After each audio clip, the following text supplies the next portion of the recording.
So I'm going to call this May 26, 2020 regular board meeting of the Shawnee Mission School District Board of Education to order. The first item on our agenda is the Pledge of Allegiance. So we will get that started, still missing the kiddos leading us. I pledge allegiance to the flag of the United States of America and to the republic for which it stands, one nation, under God, indivisible, with liberty and justice for all. Thank you. Now we're moving on to item 1.3, which is the adoption of the agenda. I'll seek a motion. So moved, Mrs. Goodburn. Thank you, Mrs. Goodburn. Is there a second? A second. Thank you. Thank you, Dr. Sinclair. All those in favor, please say aye. Aye. Are there any opposed? Hearing none, that was unanimous. Moving on to item 1.4, approval of the minutes from the May 11th meeting. I'll seek a motion. I'll move approval. Second, Goodburn. Thank you. And was that Dr. Sinclair who made the motion? Yes, sorry. Thank you. All those in favor, please say aye. Aye. Are there any opposed? Okay, hearing none, that passes unanimously. And we move on to item 2.1, which is the superintendent report, and we'll send it over to you, Dr. Fulton. Okay, thank you very much. Well, great to see everybody this evening. It's hard to believe that we have held our last days of continuous learning with students for the 2019-2020 school year. This week, our teachers finish up with a work day and teacher-facilitated professional learning. I want to thank everyone for their work this year. So many have gone above and beyond to ensure our students continue to do their personal best despite really challenging circumstances.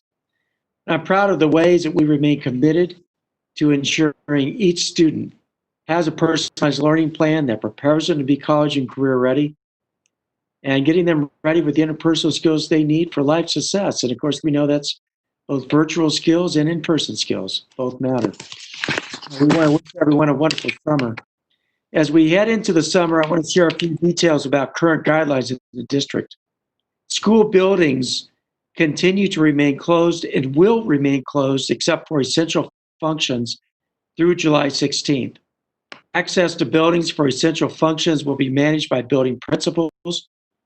In order to promote safety, any patron who wishes to enter a district facility is required to wear a mask, except when in an individual enclosed office. And in compliance with the Kansas framework, we expect that outdoor activities such as conditioning for fall sports and band practice may begin on July 6, 2020. As you know, guidance related to COVID-19 is regularly updated by federal, state, and/or county authorities. We'll continue to follow plans laid out by Governor Laura Kelly and guidance from both state and county health departments to manage the spread of the COVID-19 virus. As we observe these guidelines and head into summer, we're really pleased that the free pickup and go meals provided by the Shawnee Mission School District Food Service Department will continue to be available through July 24th, 2020. Pickup and go meals are available on Mondays and Wednesdays from 10:30 to 11:30 a.m. at Comanche Elementary, Rose Hill Elementary, Shawnee Elementary, and Hawker Grove Middle School. This service has provided thousands of meals to children ages 1 through 18 in our community since continuous learning began. And we're so grateful to everyone in the food service department and the many volunteers who have dedicated their time and efforts to make sure that children continue to get the nutrition they need in their daily life. As always, I want to bring some great news and updates from our staff and students, so let's do that now. Members of the Shawnee Mission Class of 2020 have been recognized in our community for their artistic excellence. A group of student artists were recently named recipients of Shooting Star Scholarship Awards from the Arts Council of Johnson County during a virtual gala. The following students were presented scholarships by the Art Council. Zach Doney from Shawnee Mission Northwest High School was second place in production and design. Vincent Schoen from Shawnee Mission East High School took a first place in strings. Brian Montree from Shawnee Mission East was first place in 3D visual art. Nina Kulikoff from Shawnee Mission South was first place in 2D visual art. Julia Edel from Shawnee Mission West was second place in classical voice. And we're going to include a link to the names of all the Shooting Star nominees in the board recap later this evening. So congratulations to all of our students. National PTA has recognized 3 Shawnee Mission students for their artistic creativity in the National PTA Reflections Contest. In fact, the 3 winners in the state of Kansas were from the Shawnee Mission School District. They are all Award of Merit honorees for their interpretation of the theme, Look Within. The honorees are Claire Martin from Corinth Elementary, honored for dance choreography. J.U. Boshar from Briarwood Elementary, honored for music composition. And Esha Bosar from Indian Hills Middle School, honored for music composition. So congratulations to these students. Well, obviously, it's been several months since our last in-person board meeting. I did want to acknowledge 3 individuals we have recognized as Shawnee Mission All-Stars since the last in-person meeting. Amy Nine, West Ridge Middle School social worker. Bridget Fullerton, pre-kindergarten teacher at Rose Hill. And Brett Dame, Shawnee Mission North building manager. We have shared videos about their outstanding work on the district website and on social media, but I did want to take a moment with the Board of Education to recognize and say thank you to these individuals and for all that they do for the Shawnee Mission students. And with that, that concludes my report for this evening. Thank you. Moving on to board reports. Ms. Borgman, do you have a report from SMAC PTA? I do. So the first thing SMAC wanted me to pass along is SMAC is working with the Kansas PTA to hold a virtual leadership conference in June. So stand by for more information on that. Congratulations to the National PTA Reflection winners that were just announced by and recognized by Dr. Fulton. And there's also a long list of citizenship winners that also deserve a little recognition as well. The State of Kansas PTA citizenship winners, the topic was The Leader in Me. And the essay winners, grade level 5, Jonathan Del Rio. Grade level 6, Marley Risco. Grade level 7, Greta Kelly. Grade level 8, Nathan Phillips. And sophomore, Kalia Peterson. Junior, Amelia Gibbs. Senior, Alice Newell. An award of merit goes to Jace Lind, who's in 5th grade. And then the award of excellence in poetry, 5th grade, Carolyn Graham. 6th grade, Gabriela Gonzalez. Freshman, Oscar Oli. Sophomore, Campbell Wood. Junior, Gracie Rip. And senior, Trinity Martin. So congratulations to all those students. Thank you. Moving on to Ms. Hembry, do you have an update for us from the Education Foundation? Yeah, I just want to take a brief moment to thank the so many PTAs around Shawnee Mission School District that have contributed some of their year-end funding to the CARES Fund. With the school year ending in unexpected ways, a lot of PTAs had some additional funding, and they were so kind to pass it to the CARES Fund, especially so far it's been Belinder, Brookwood, John Deemer Elementary, Prairie, Ray Marsh, and Trailwood. I know it's a huge help to the CARES Fund right now, so thank you. Thank you, and thank you to the PTAs for doing that. And Reverend Guy, do you have an update for us from KASB Board of Directors? They are offering their last Wednesday Lunch and Learn tomorrow. I've participated in several of them. I've seen Dr. Sinclair on the screen in several of them. And they've been very informative and helpful. And so there's one more opportunity tomorrow. I think they've been so popular, though, that there's a strong likelihood they'll continue to offer them possibly next year. And then the Board of Directors will be meeting virtually the first Saturday in June. So I will be a part of that meeting, and we'll have more updates then. That's all. Thank you. Moving on to Dr. Sinclair, do you have an update for us as the legislative liaison for KSB? I believe Dr. Little will have us covered this evening in his presentation. Great.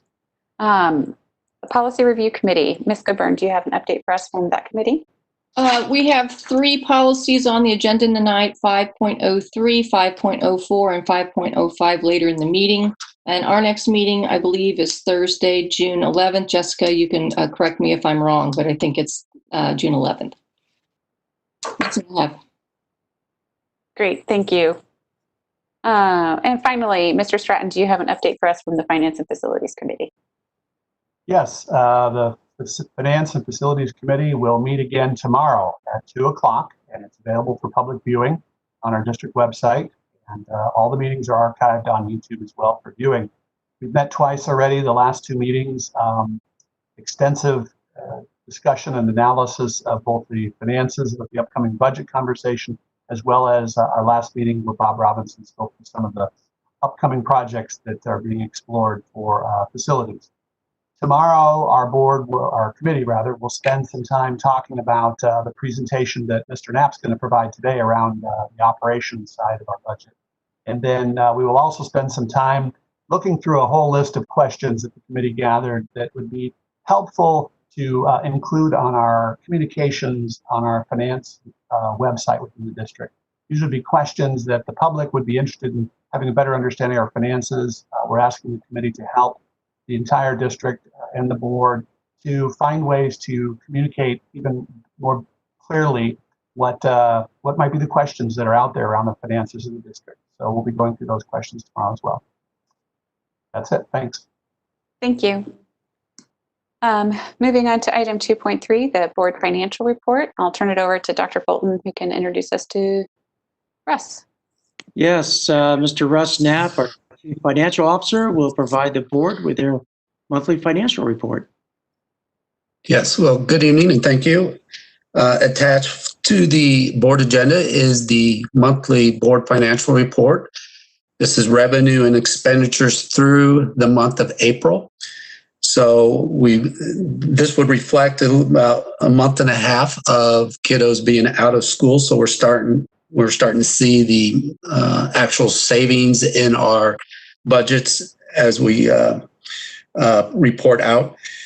So the savings are in our certified substitute costs, our student transportations, our utilities, and then our travel costs. So this is reflected in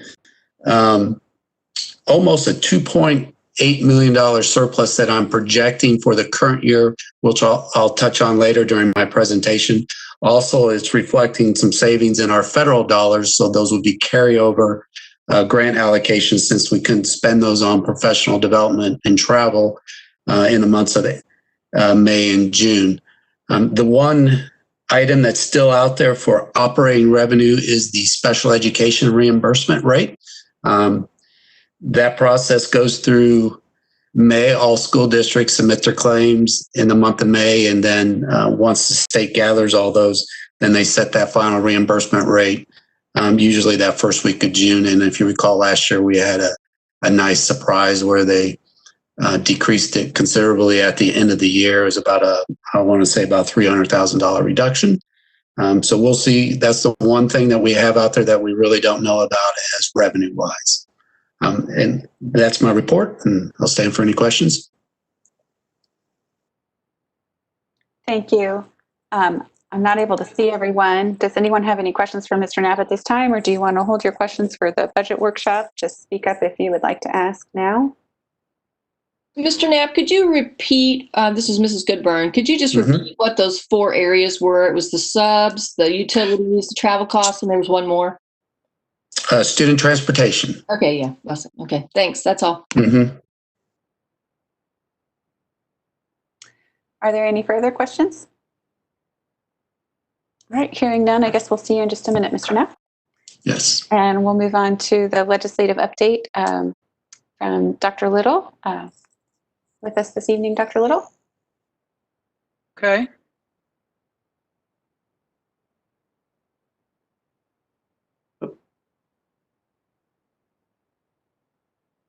Can't hear you. They may be muted.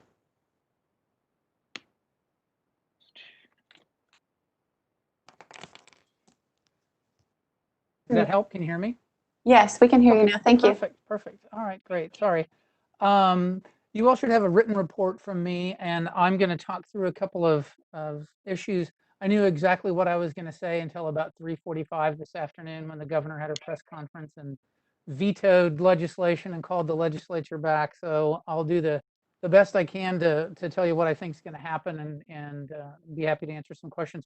First of all, without regard to what happened with today with the veto, a couple things when the legislature came back last Thursday, stayed for essentially about 24 hours straight, and then came home, was that there were no changes that were involved related to any of our funding issues or any funding for K2, K-12 higher education. There may be some issues later on as we get into the next fiscal year, and of course we have the $650 million budget hole, but for now there was nothing done to the budget by the legislature when they came back, and so there are none of those issues that are out there. We did, when we got to the end of the regular legislative session, we had a pretty wide range of education policy issues were out there, and nothing that was really kind of rising to the top of. We kind of came back for the veto session and had a little bit of time for the folks who were not on the judiciary and budget and tax committees. But so there's one piece of education legislation that was passed, and I'll talk about that briefly. But obviously, last week when we were here, the vast majority of the time and energy was spent on what's being described as the COVID response bill, which was a bill that I describe in your written report that should be posted online, is that it involved dealing with healthcare and business liability issues with the power of the governor's office versus or in conjunction with local health departments to deal with the COVID pandemic, and restrictions on the governor's power and ability, and on your local county health officer's ability to make those changes or to implement policy. And then there were also an interjection of legislative control over the federal COVID dollars that were coming in, which totaling up over about $2 billion now. And historically, for 40 or 50 years, when federal funds come in, the governor has the authority to budget those and use those. It goes through the budget process. It's in a budget bill. It's approved, and then the governor does what they want to do with those funds. This bill would have required the state agencies to go to the Legislative Coordinating Council, made up of only legislators, make a budget recommendation, and then the Legislative Budget Committee first, and then the Legislative Coordinating Council would have to approve the expenditures of those funds. It's a very significant change in what public policy has been with regard to the budget. So there were those three big issues in there: liability issues, the governor's powers, and then the legislature taking a role in that process. And that was the bill that was sent to the governor that she vetoed today.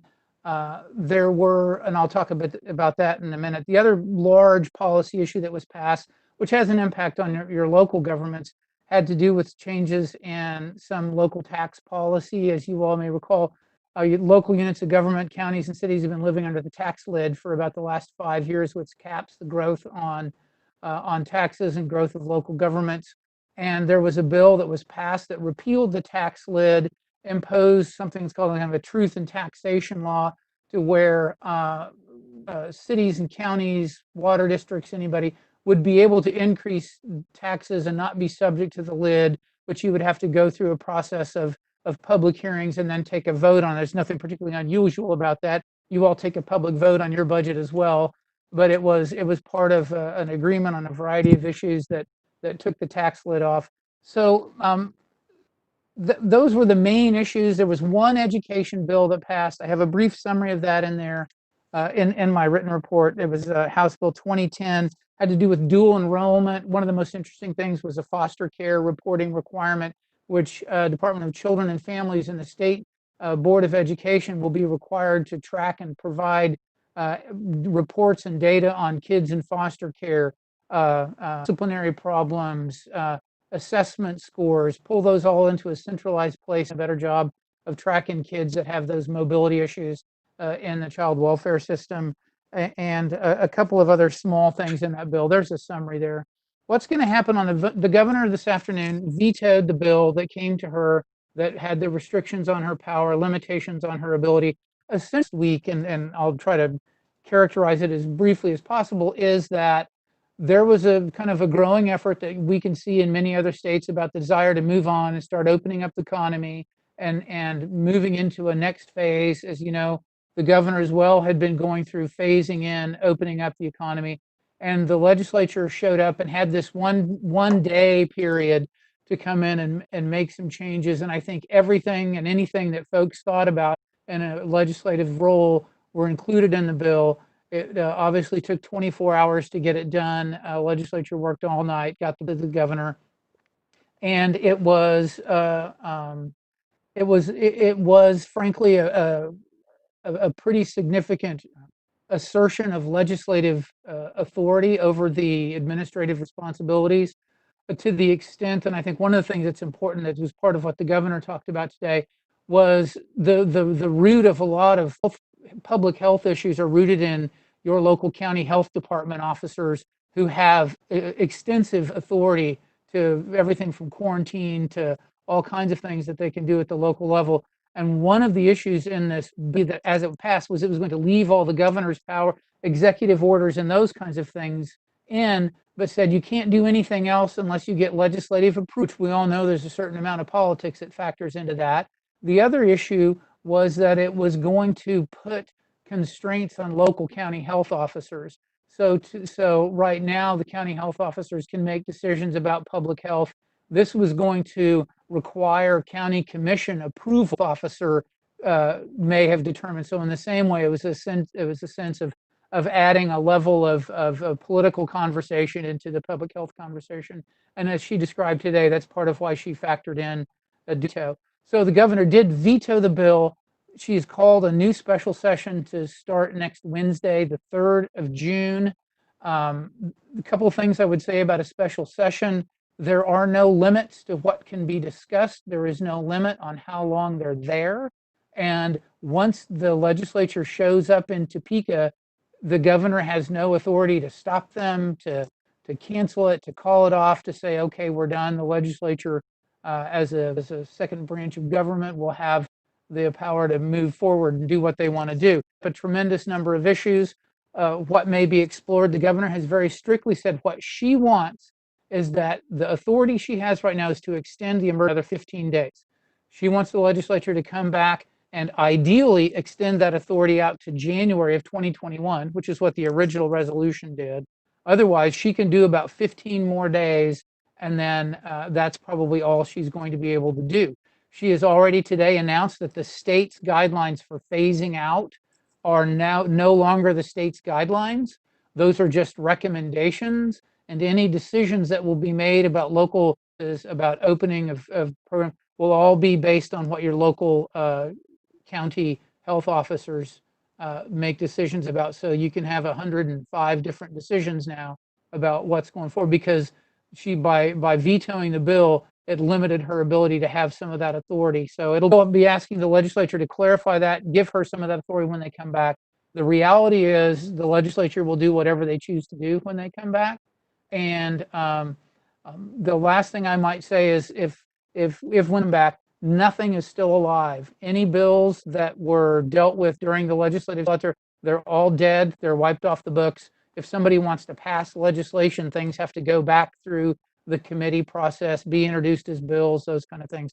So it'd be long, slow process to make any kind of significant action other than maybe emergency fix. But like I said, there's no limits. I'm back next Wednesday.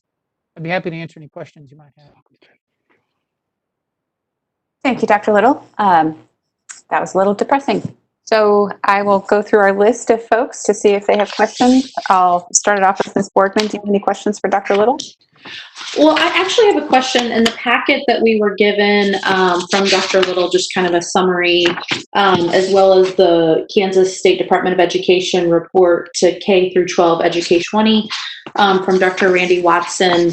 It outlined a timeline for, how the state education is looking at really what the fall's going to look like.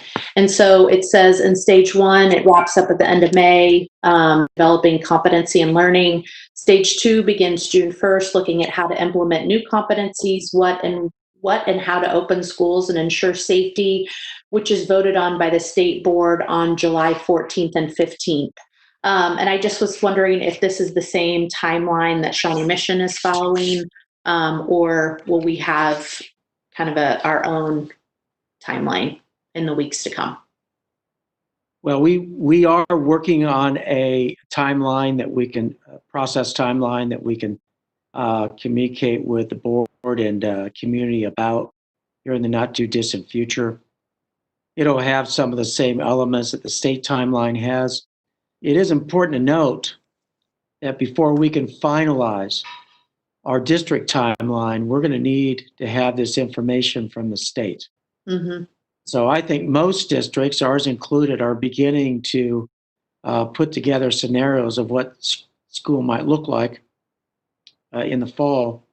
There's lots of logistical planning that has to be done. That's what we're working on right now. And I'll have a timeline that I'll be able to share with you and with the community here in the not too distant future. I will note too, the thought exchange that we just completed is going to be part of the information we're going to use to inform what we do in the fall, as will the survey that we had parents, students, and staff recently complete. So, okay, more to come. Yeah, thank you. I know it's a tough position to be in, but we appreciate the work. Thank you. Welcome. Thank you. Moving on to Mr. Stratton. Do you have any questions for Dr. Little this evening? I do.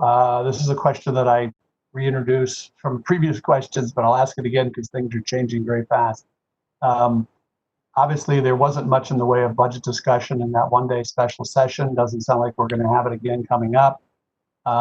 So is the ball 100% in the governor's court to analyze the revenue numbers that are coming in and eventually make the first move on allotments? We're going to be talking in a minute here about our budgets, and within 75 days, we have to submit our final budget. And we're trying to figure out what the revenue side is going to look like. Anything else we should be watching to figure out what that revenue looks like? Well, no, I don't have any keen insights in in terms of recovery and what the revenue will look like. I can say that I would not expect the governor to probably do no action at the state level until at least after mid-November. And I say that because that's when the next round of revenue estimates will be made. And so the revenue estimators will project the next 18 months. By that time, you will have a couple of things have happened. Number one, by July 15th, people will be making their April 15th tax payments, and we'll have some idea of what was delayed and how close we were to how much money was coming forward. By November, by August, we'll have some of the delayed property taxes and the second payment of property taxes. We're going to have a lot of things happen, plus see how rolling out, going back to school and reopening works out and how quickly people go back to business. And if that, and I think there's almost no reason for her to make any changes until after those November revenue estimates, because then she'll have a good sense and she'll be able to make some adjustments, and potentially anything that would need to be done could be set up to go with her budget that she would submit. The last thing I would say is, you never know as we're getting into a fall election cycle when the feds may step up and provide some additional revenue to plug revenue gaps before folks go into a November election. So that's always looming out there. So I don't expect anything immediate. I wouldn't be there may be some talk of legislators going in next week and saying, why don't we save the governor some trouble and cut $200-300 million out of the budget, send her a budget bill. And I don't think that's outside the realm of possibility. And, you know, it's only been 2 hours and I haven't heard any rumors yet, but you never know, that may happen. All right, thank you. Thank you. Ms. Hembry, do you have any questions for Dr. Little this evening? I don't know if it's a Dr. Little question or a Dr. Fulton question or a little bit of both, but when it comes to these decisions about what the fall looks like, can you help me understand who the various, it seems like there's a lot of cooks in that kitchen. We have the county health department, the state health department, the state department of education, we have the House K-12 budget committee, we have the governor. what role do all of these various entities play in deciding what the fall looks like? And maybe most importantly, from my perspective, what decisions will our administrative team and our board need to be making? Sure, great question. Well, as we heard tonight, things always adjust a little bit as you go, as the days and weeks go by. Big picture, I think we've seen pretty clear evidence that when things really get to a breaking point, the governor has the authority to step in, or at least has had the authority to step in and make some decisions about school being in session. So the governor will provide guidance. The State Department of Education, the state board will certainly have a say on that in terms of guidance. But I think that the challenge going forward will be, what happens if you have differences on the ground in terms of the way in which COVID-19 may or may not be spreading in a community. That's going to be really under the authority of the state health department, but also the county health departments. So what we do is we work very closely with all of those entities, and then as a Johnson County group, we talk about where we are with these directives, how we're applying them. We recognize that consistency across the county is really helpful to parents, to employers, and we do the very best we can to come up with a cohesive plan. At the end of the day, the Board of Education and administratively, we have responsibility for our district, but we do have to make our decisions in the context of the framework that's provided to us by these other entities. So that's the challenge that we face. I'll give you a quick example. You have a certain number of hours that you have to attend school in Kansas. That's statutory. We don't have the authority to waive that. Neither does the State Board of Education or the State Education Department. So there are certain things that are beyond our control. We may get some flexibility in that area. That is yet to be seen. So we'll just have to make plans and then adjust as conditions require us to do so. Does that answer your question?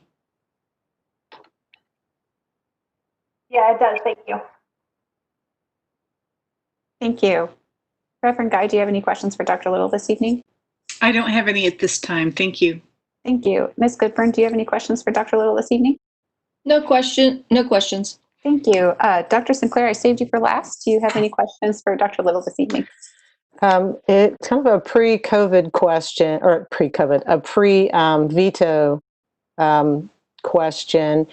I listened in to the committee hearing when Dr. Watson and Dale Dennis were presenting the state plan, and it kind of struck me in the data that thinking about barriers to learning and logistics that need to be addressed before opening schools to ensure safety of students and staff. The presentation was really talking about number of districts or percentage of districts that identified certain barriers, and to what extent has conversation ever been about number of students rather than number of districts? Because I think about a district like ours and those that are similar, we might be a handful of districts experiencing a certain barrier, but proportionally we represent a much larger portion of the student population. So if the legislature is going to be thinking about allocating dollars to barriers and concerns to help schools, open safely, does that kind of conversation ever enter in number of students versus number of districts? Well, my recollection from the committee meeting at that time was that was not part of the conversation that took place. I would agree with your assessment. I think that will be one of the things, depending on what the barriers are and what the solutions are, that may depend on what it is. I think that lots of what we get into are conversations about rural school districts and kids having trouble accessing the internet. I would suspect if we go back to a distance learning model at some point, numerically, that may be just as significant in a place like Shawnee Mission as it may be in a large number of rural districts. And that's something I think if we're going to be crafting solutions, need to make sure that the perception of solutions, or make sure that they're solutions that are for everybody. I understand that, but that hasn't been part of the conversation so far. Okay, thank you. And thank you for your report. Thank you, Dr. Sinclair. I have a question, Dr. Little, and I don't know that you'll be able to answer it because it is, I actually did hear a rumor, and so you said you hadn't heard any, so this may be premature, maybe you can get me information later, but when we're counting our number of students that are enrolled in the district, are there any clauses or contingencies that would alter that if the students are being counted because they're 100% online, or would that full-time enrollment number be the same for a completely online kiddo?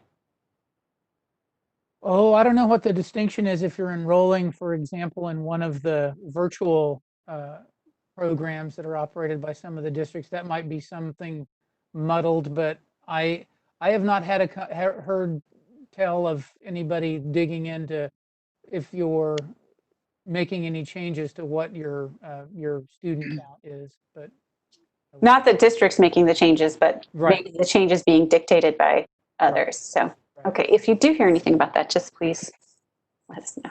It's officially on my radar. Thank you. Thank you. All right, well, thank you for joining us tonight, and we will move on to item 2.5, public comments. So, in accordance with Board Policy BCBI, a time for public comment occurs at regularly scheduled Board of Education meetings to provide an opportunity for individuals to address the board regarding the school district issues. For virtual board meetings, patrons are encouraged to electronically submit their request to speak at public comment by 5 p.m. the Friday before a regularly scheduled board meeting. The form for electronic submission may be found at the Board of Education webpage on the district website. This early submission may allow the district to research and/or address the patron concern prior to the meeting. All requests to participate in public comment must be submitted to the clerk of the board by no later than 12 p.m. the day of the board meeting. This will allow the clerk of the board, Terry Winnering, to contact the individual and to provide them with information on how to enter the CAA, the safety requirements such as wearing a mask, the room from which they will be speaking, and the order in which they will speak. All speakers are limited to 3 minutes. Requests for aids or services for persons needing assistance to address the board should be made with appropriate advance notice. And there are a few reminders that help speakers have a constructive and positive experience when presenting their comments to the board. When making remarks, please proceed to the video device area when your name is called. And when directed, please share your name, city of residency, and what schools your children attend if applicable, and the name of any group or organization you're representing.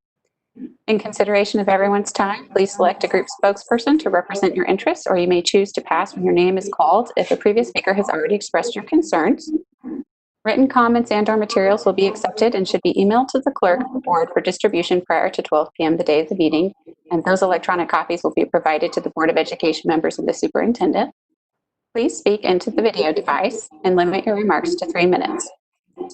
Complaints regarding students or staff should be addressed to administration in accordance with Standard Board Policy KN. If that procedure has been completed, the board will consider whether to hear such complaints in executive session in order to protect the privacy interests of the student or staff involved. If comments pertain to an item on the meeting's agenda, the board president may ask the superintendent or his or her designee to address those comments at that time or when the item is up for board discussion. And generally, responses from board members during public comment will be limited to clarifying questions. So we have one person up for public comment this evening. Lisa Feingold, are you with us on the line for your comment? I am. Okay, and we will get the timer started, and it is your time. Okay.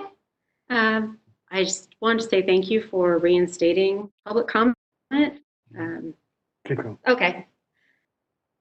I don't know if you had the hook ready. No, you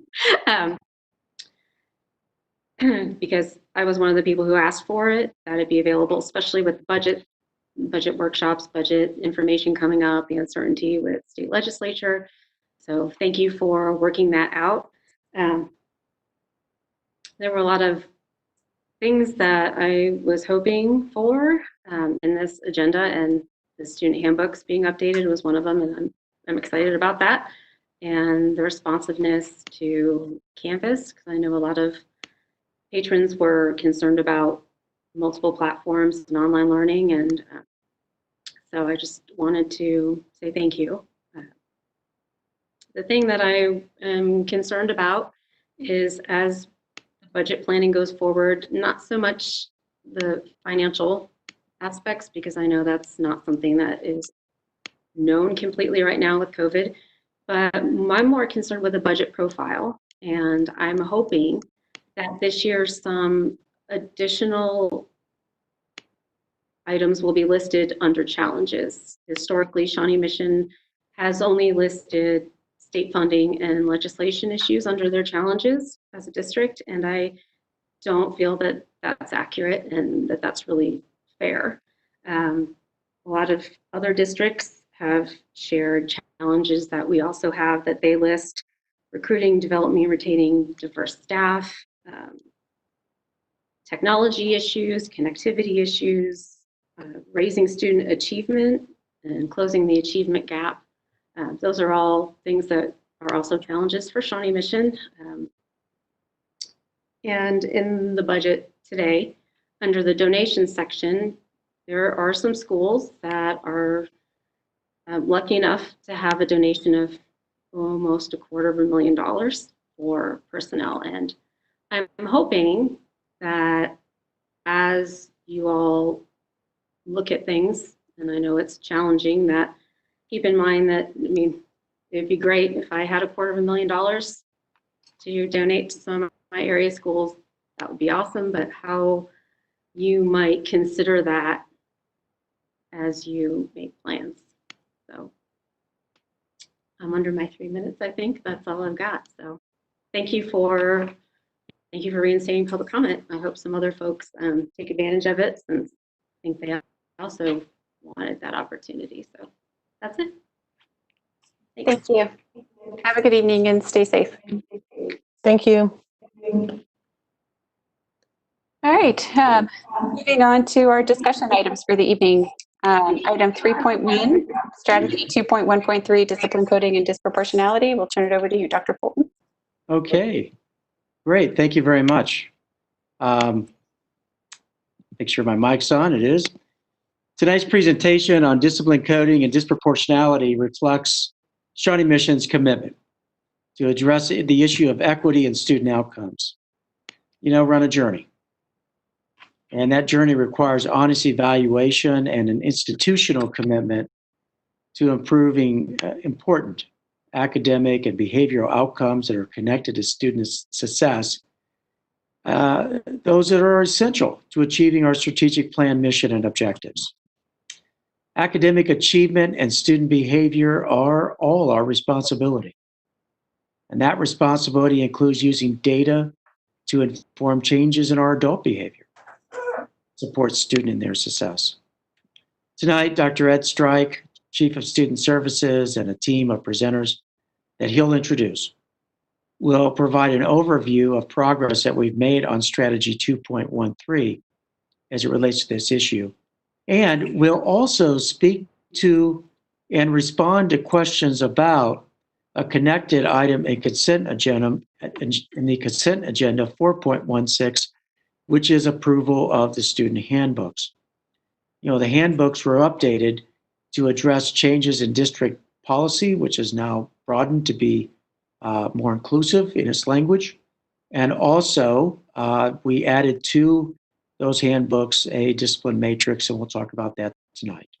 So with that, I'll turn it over to Dr. Strike and his team. And as they're presenting, I'd remind all presenters, make sure, and when you're speaking, if you're able to, then turn on your video so we can see you while you speak. Dr. Strike, it's all yours. Thank you, Dr. Fulton. Before we start, I want to thank the team of educators who served in various things that were described in the program evaluation and who are not in attendance this evening. This work has provided great insight into improving our district's discipline plan. We do have 3 administrators who have worked tirelessly to orchestrate this action step as a part of our strategic plan, and they're outlined and will be presenting this evening. So next slide, please. They're listed here for your review. Next slide, please. The focus of this action step centered on the ability to create a collaborative team to calibrate consistency and discipline coding practices and to evaluate discipline data for disproportionality.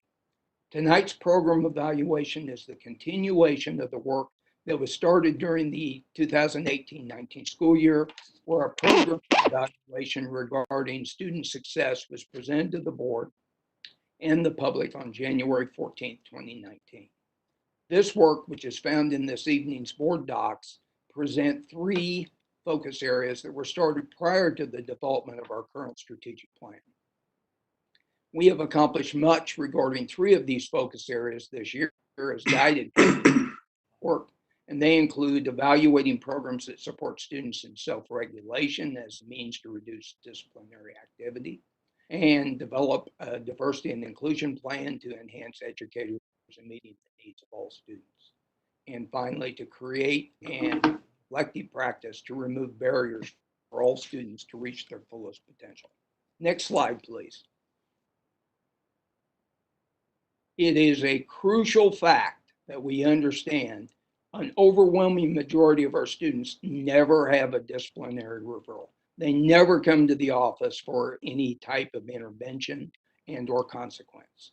This program evaluation this evening centers on the connection to the strategic plan and that we want our students to develop and utilize personal resilience. We want our students to develop interpersonal skills, to be engaged and empathetic learners in the community.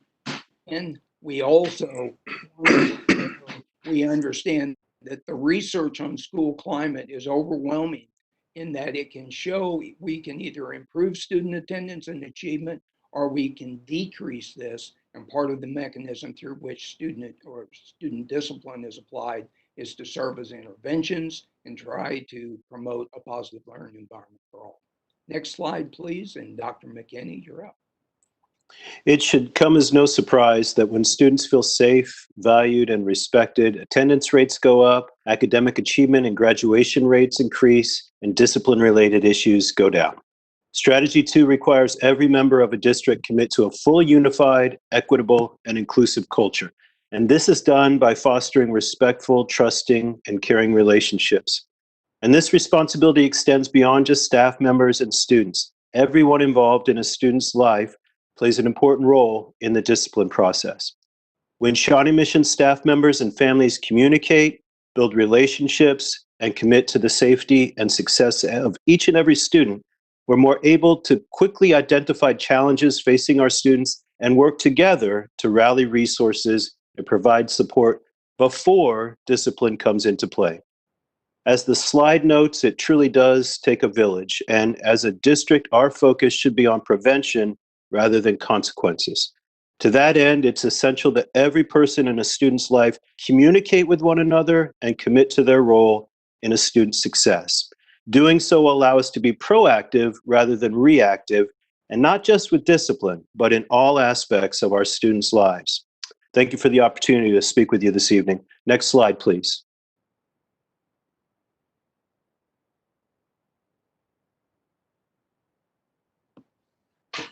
Thank you, Dr. McKinney. It's a pleasure to get to talk to you tonight concerning the Discipline Committee's scope of work.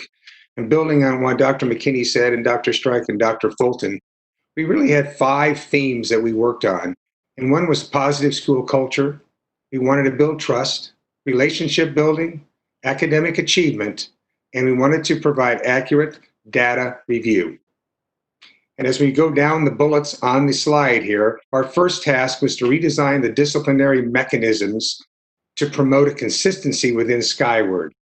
What we did there was define our terms. We created a discipline matrix that can be used K through 12, allowing participation by the stakeholders, administrators, staff, student, and family. We then revamped the offensive codes and action codes to promote consistency across our reporting in grades K through 12. Foster stakeholder participation in the process by allowing a transparent process that would provide a multitude of strategies in providing a discipline consequence for students. This would help to create a positive school culture that would lead to trust, relationship building, and academic achievement with our students. Streamline the offense and action codes to promote equity and fairness. The reductions of the codes was a critical component in providing a platform so that our administrators could have some type of calibration among K through 12, and this would help provide accurate data. Enhance consistency in the disciplinary process for all SMSD students. Will now have one discipline instrument that will be used district-wide. This will assure that SMSD administrators, students, families, and communities will have a consistent model that will be followed through each of the students' school years in SMSD. This again will allow us to collect accurate data. Improve communication between student, parent, and teachers. By using the discipline matrix, it is a document meant to promote engagement between administrators, staff, student, and family. The discipline matrix will encourage conversations building on trust, relationship building, and academic achievement. Next slide, please. Craft a district discipline statement based on the strategic action plan's 9 beliefs. We thought this was imperative moving forward that we shape our statement based on those 9 beliefs that would get us in line with the strategic plan. Reduce offensive codes. We reduced them from 99 to 60. And this was done to promote accurate data reporting so that the buildings could use in their yearly review. Use discipline matrix with consistent definition for offenses. This will allow us to accurately calibrate among all administrators the ability to be consistent in reporting discipline offenses district-wide. Reduce the action codes from 41 to 24. Again, this was to promote accurate data gathering by our schools. Design and increase accuracy in reporting and data analysis. By using one instrument, the discipline matrix, and allowing precise coding, this will improve our discipline data reporting across all grade levels. Targeted to create more equitable and disciplined approaches. By using the discipline matrix, it will provide a range of consequences along with interventions that administrators can use as a tool. No longer will one size fit all. The discipline matrix will enhance school culture, promote trust, relationship building, and academic achievement for our students and stakeholders. Streamline special education guidance regarding the discipline process. This will allow special education stakeholders a seat at the table, assuring that best practices will be followed. Thank you for your time. Next slide, please. So I'm going to discuss with you tonight a little overview over disproportionality. Disproportionality is an area that we are obligated to report, specifically under the areas of identification of students, placement of students, and discipline of students with disabilities. Some important back information for you to have is that in 2016, there were some regulation changes at the federal level in regards to the criteria in which districts needed to report. That change was delayed into action until May of 2019. Over the next slide, I'm going to go over our specific data. Slide, please. So I think it's important to understand that when you look at Shawnee Mission data as a whole, when it comes to disproportionality, the lower the number, that is the more positive your district is performing. And so as I mentioned in the previous slide, the data regulations changed and we had a 4.0 risk ratio in 2016. That was changed to a 3.0 threshold, but but remember that information did not go into play until 2019. So as you can see, we have over the course, with the exception of the 16-17 school year, we have seen an overall decline as it relates to not only our discipline, but our identification, and our placement practices are well below the threshold.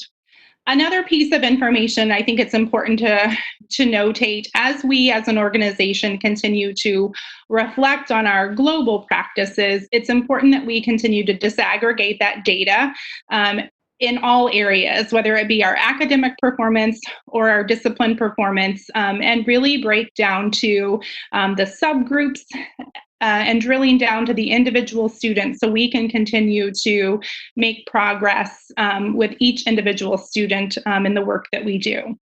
Next slide, please. Some of the items that were completed over the disproportionality work this school year was just first and foremost an overall informational aspect of identifying what disproportionality is, what it means, and how we can work to remediate it. So our starting point was drilling down to specific building data, sharing that information with our building principals, initially of our higher rated buildings, or our higher at-risk buildings, and then progressed and provided an overview of training to all of our buildings. With that, we also conducted a review of our board policy and district guidelines to ensure that we didn't have any practices or policies that would be conflicting with the work that we were looking to do. A deep root cause analysis was completed, and that information was compiled and submitted to KSDE. Next slide. Ongoing work that we're going to continue with. We've seen great results thus far with our deep equity training. We'll continue the work that we're doing at our individual buildings and our district as a whole. Continuing those PLC and RTI practices as it relates to not only the academic side of things, but as it relates to the behavioral and social and emotional aspect of student learning. As Mr. Kramer established earlier in the presentation tonight, we have a number of systems changes that we are linking together to create a more cohesive approach for our building administrators and to streamline our communication and our practices. Another aspect is supporting buildings and identifying their specific success gaps, and then creating interventions and adjustments that we can put into place to ensure all students' needs are being met. Next slide, please. Any questions?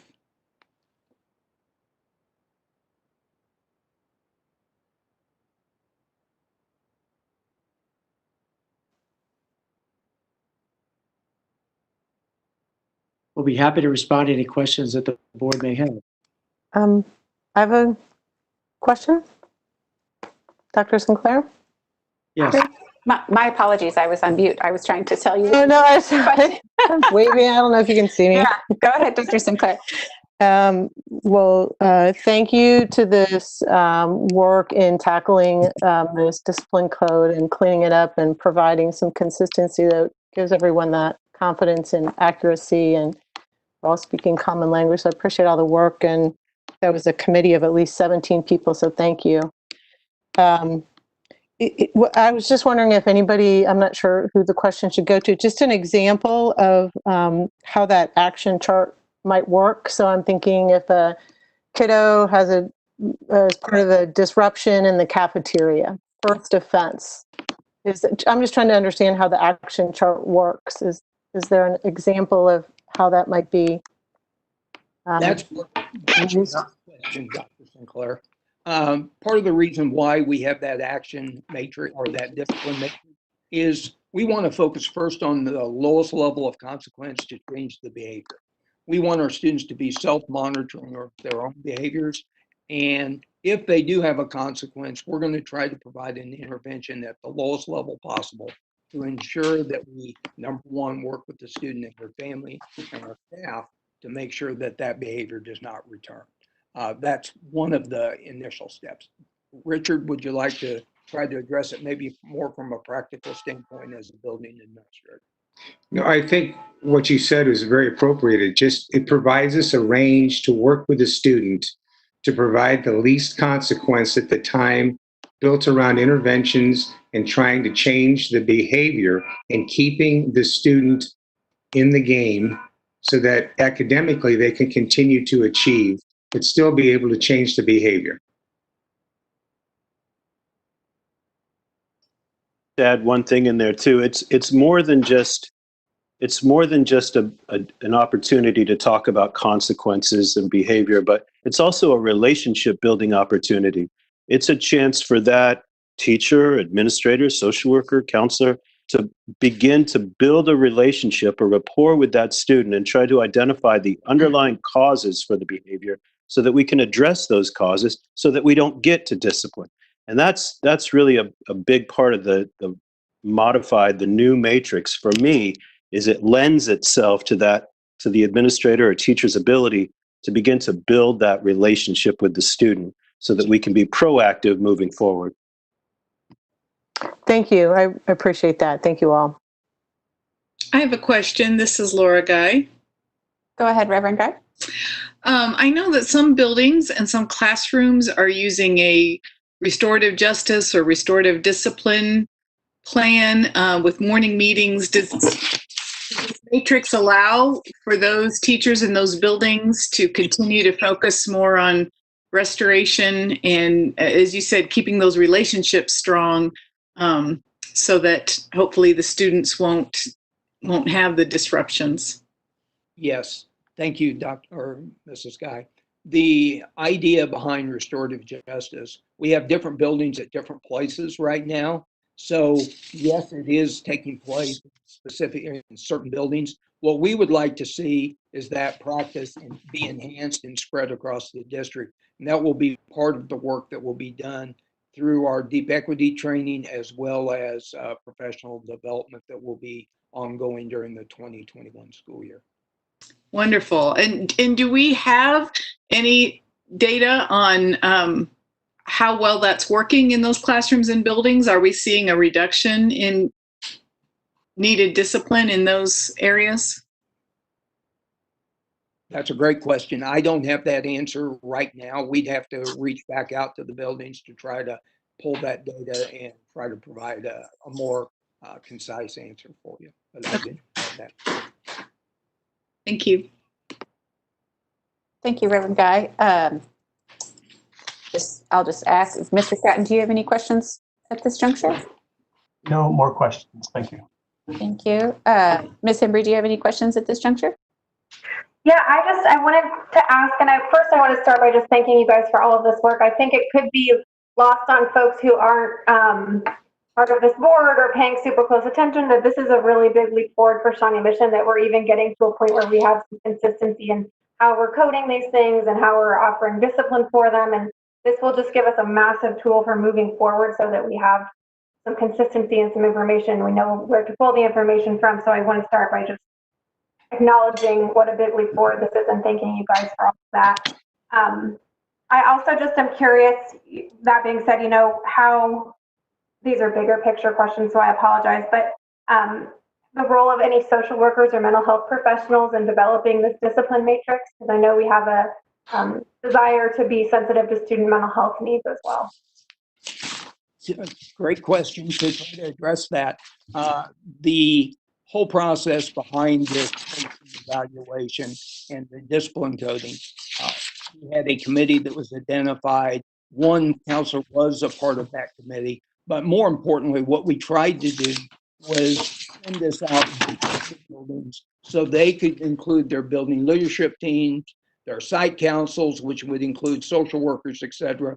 And we then garnered feedback based on that and brought it back to the district committee. And that's why we had multiple meetings during the course of the 1920 school year, so that we could take that feedback and then utilize that to change the discipline statement as well as some of the matrices.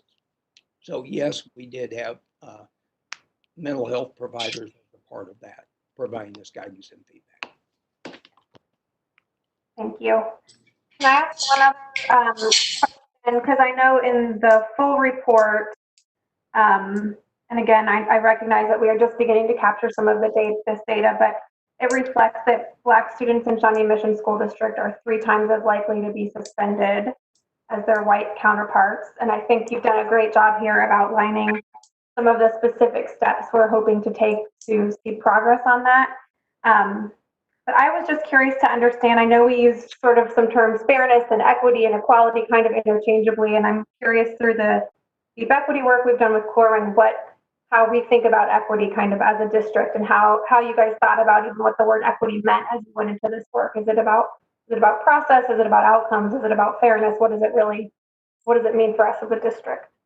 I want to try to address this, and others can jump in and try to help me if I take it off gas.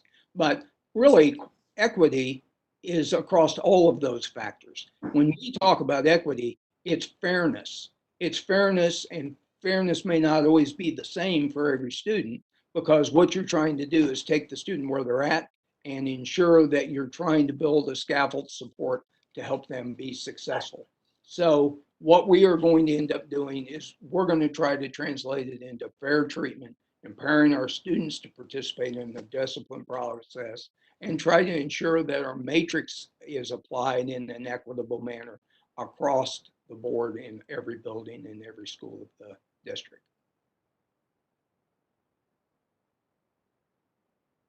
You answered that very well, Dr. Strike, and the Department of Family Services recognizes that is a concern and something that we need to play a role in addressing. Implicit bias is a part of our lives as educators. It's part of the school district. We're aware of that, and we need to provide training to every staff member to ensure that they recognize implicit bias and that we provide them with the tools and the skills they need to help each and every student.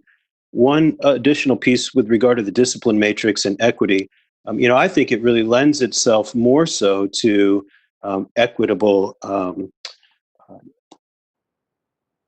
discipline-related discussions and occasional discipline itself, because it allows the administrator or the teacher to look at each circumstance and each student individually. It's not this is what you did and this is the consequence. It lends itself to that discussion, recognizing that every student's circumstances are unique, every student is unique, and we can bring those things into the discussion and use that information to help develop restorative practices or discipline that will not only teach the students so that we prevent it from happening in the future, and not just in the district, but moving forward, but also, again, try to build that relationship, find out more about what the students' needs are. Maybe they have family needs.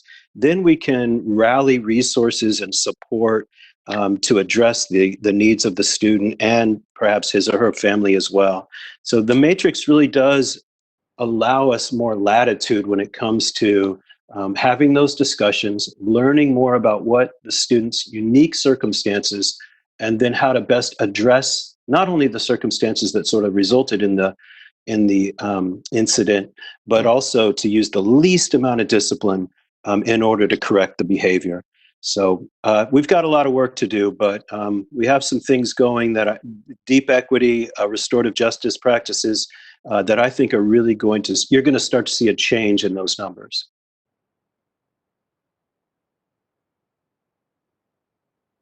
Thank you. Thank you. Ms. Goodburn, do you have any questions at this juncture? I don't really have any questions, but I just I thank the committee for the work, and it was really an extensive committee of a lot of stakeholders involved, so I appreciate that. I did want to make just one thing I noticed was that under like the disciplinary action charts, like level 1 in that paragraph, it just states that the staff member who referred the student is to be notified of the consequences of the disciplinary action taken by the administrator. And I know I had heard in the past that sometimes I think the staff members or whatever kind of felt like it went into a black hole and they never heard the outcome of different things. So can you guys speak to that? Was that something that in the committee, did some of the staff members bring that up, or was that something that was always there and maybe that just hadn't been done? But I noticed it's underlined too. So I just wanted you to speak to that. Another great question. Yes, that was a focus going into the discipline work. is to ensure that we do improve communication internally with our own staff.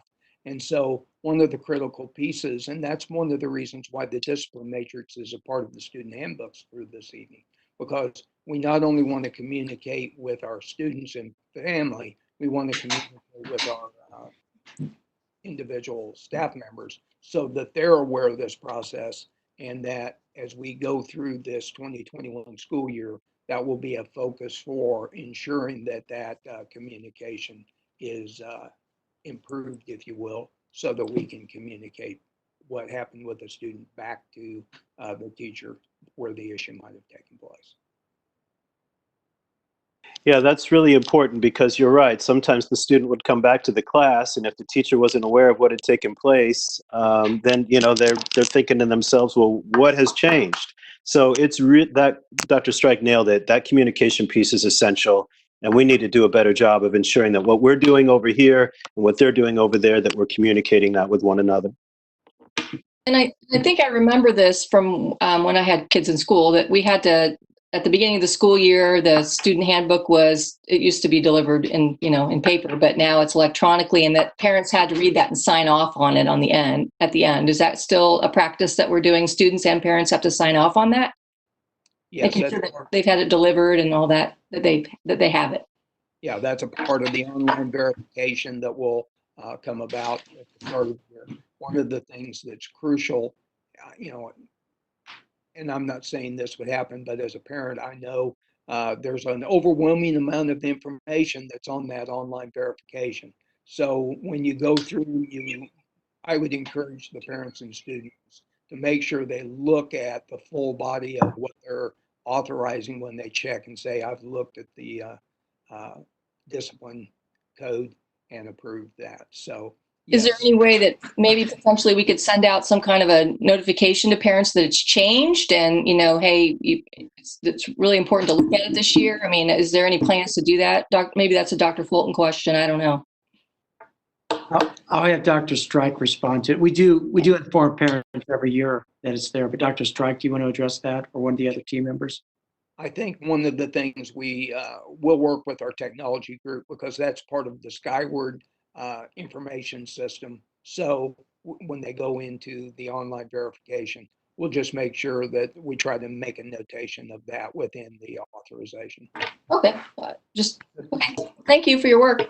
Thank you. Thank you. Ms. Borgman, do you have any questions? Yeah, I have a couple questions actually. I just want to first start off and say, this is a brave conversation that we're having.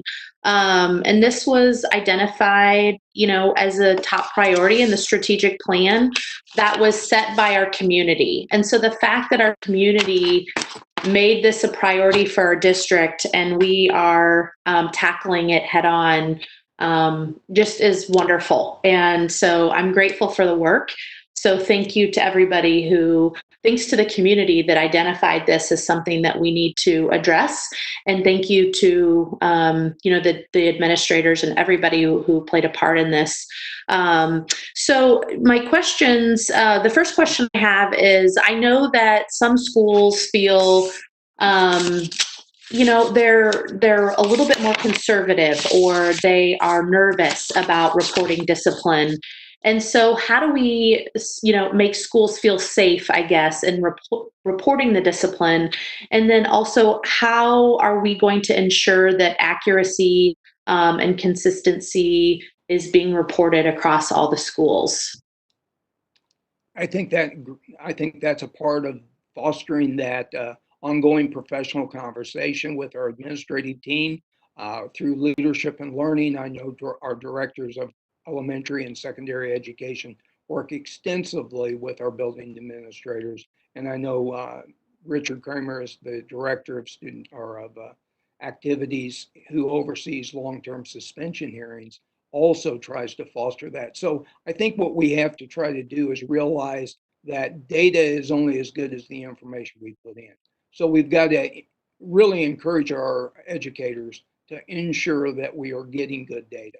And that doesn't mean we try to hide discipline, because if you don't know what the issues are, you can't build a school improvement plan to try to address those issues. So number one, we need to reassure them this isn't a gotcha. This is data to help you improve your school culture and your school climate to improve student outcomes for our most important vendors, which are students.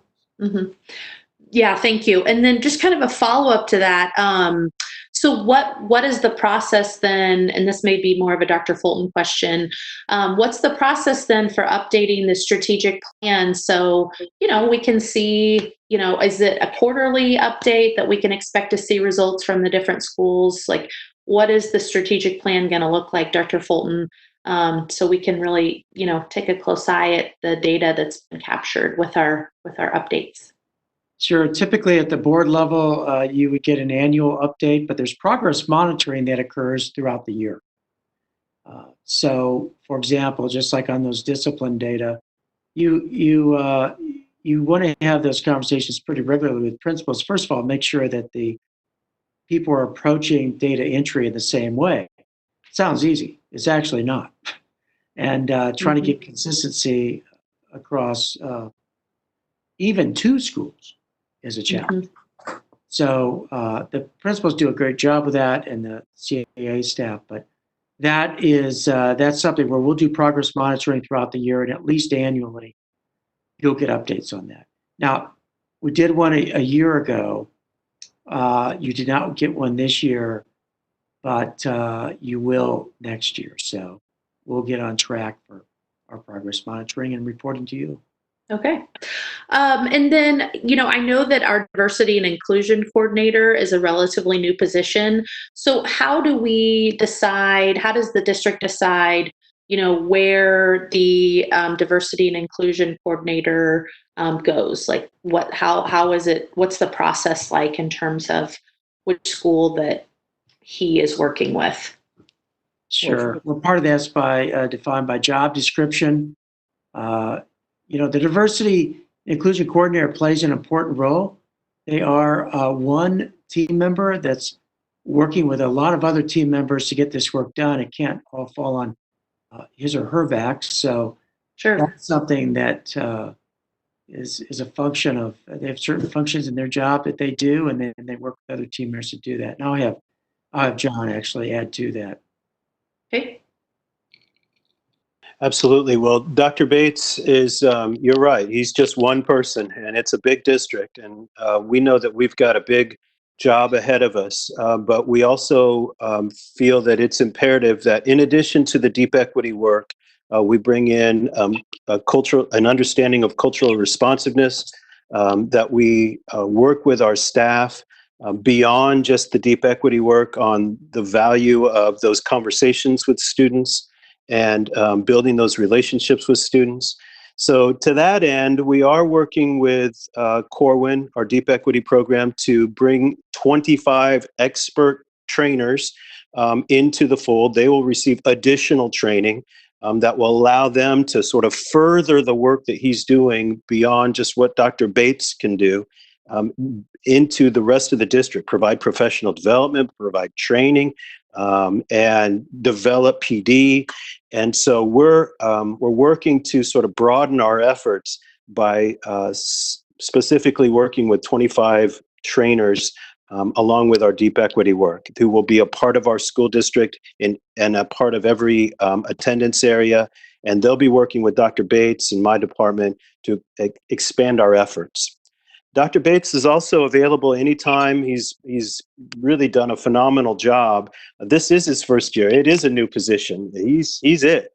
And he has done a phenomenal job this year making himself available to buildings, to stakeholders, to community members, to students, to teachers, to social workers, counselors. He makes himself available. And so when areas of concern or need are identified, then we tend to sort of move him into those areas to work with that staff or that administrator or those stakeholders. And that's kind of the way that we have it going right now. But the data will really help us identify those areas that need specific attention. And that'll help us better focus his time and energy and effort. Mm-hmm. That's great. Okay. And then my final question is, so what's the process then for rolling out this new way of reporting the discipline? Well, first, we're going to ensure that our Skyward student information system has to be updated so that those codes and offense codes are all updated in the system. So that's step one, is behind the scenes to get that system ready for the 2021 school year. The second piece is if the board does approve the student handbooks, that's getting the information out to the building, to the parents and students as a part of that communication. And then the ongoing staff development will begin those conversations in earnest and keep that going with the administrative retreat all the way through the rest of the 2021 school year. Okay. So will there be, like, how will then the staff, how will teachers and staff be sort of trained on this new way of reporting? As a building administrator, one of the responsibilities at the start of the year is to, one, welcome your staff, and also be able to share with your new staff members and all staff members kind of what the student handbook is, how that's administered, and that will be a part of those conversations in the back to school workshops that are provided before the school year starts. Okay. Dr. Strike, Dr. McKinney, and Richard, thank you all. I appreciate your feedback and taking time to answer our questions. Thank you. Thank you. Thank you, everyone. This matrix is in the student handbooks that's on the consent agenda. And then Dr. Fulton, can you just reference what the other policy updates or the other updates in the handbook to which policies those are reflecting, just so folks know? I don't have the exact policies memorized that all. No, I meant like some of our diversity and inclusion language that we added this past year is now in there. You know, I'm going to kind of actually ask a couple teams that have not spoken yet, perhaps Dr. Johaus or one of the other team members there. I would add just quickly. Do that. We updated the food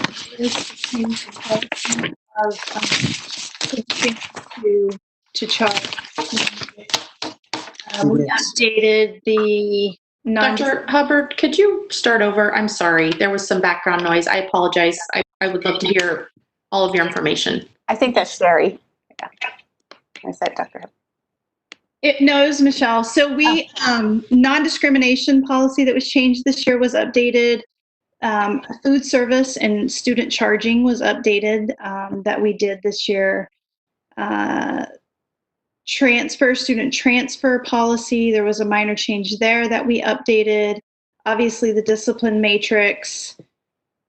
And I believe that is it. Pam, Joe, or Kevin, am I missing anything?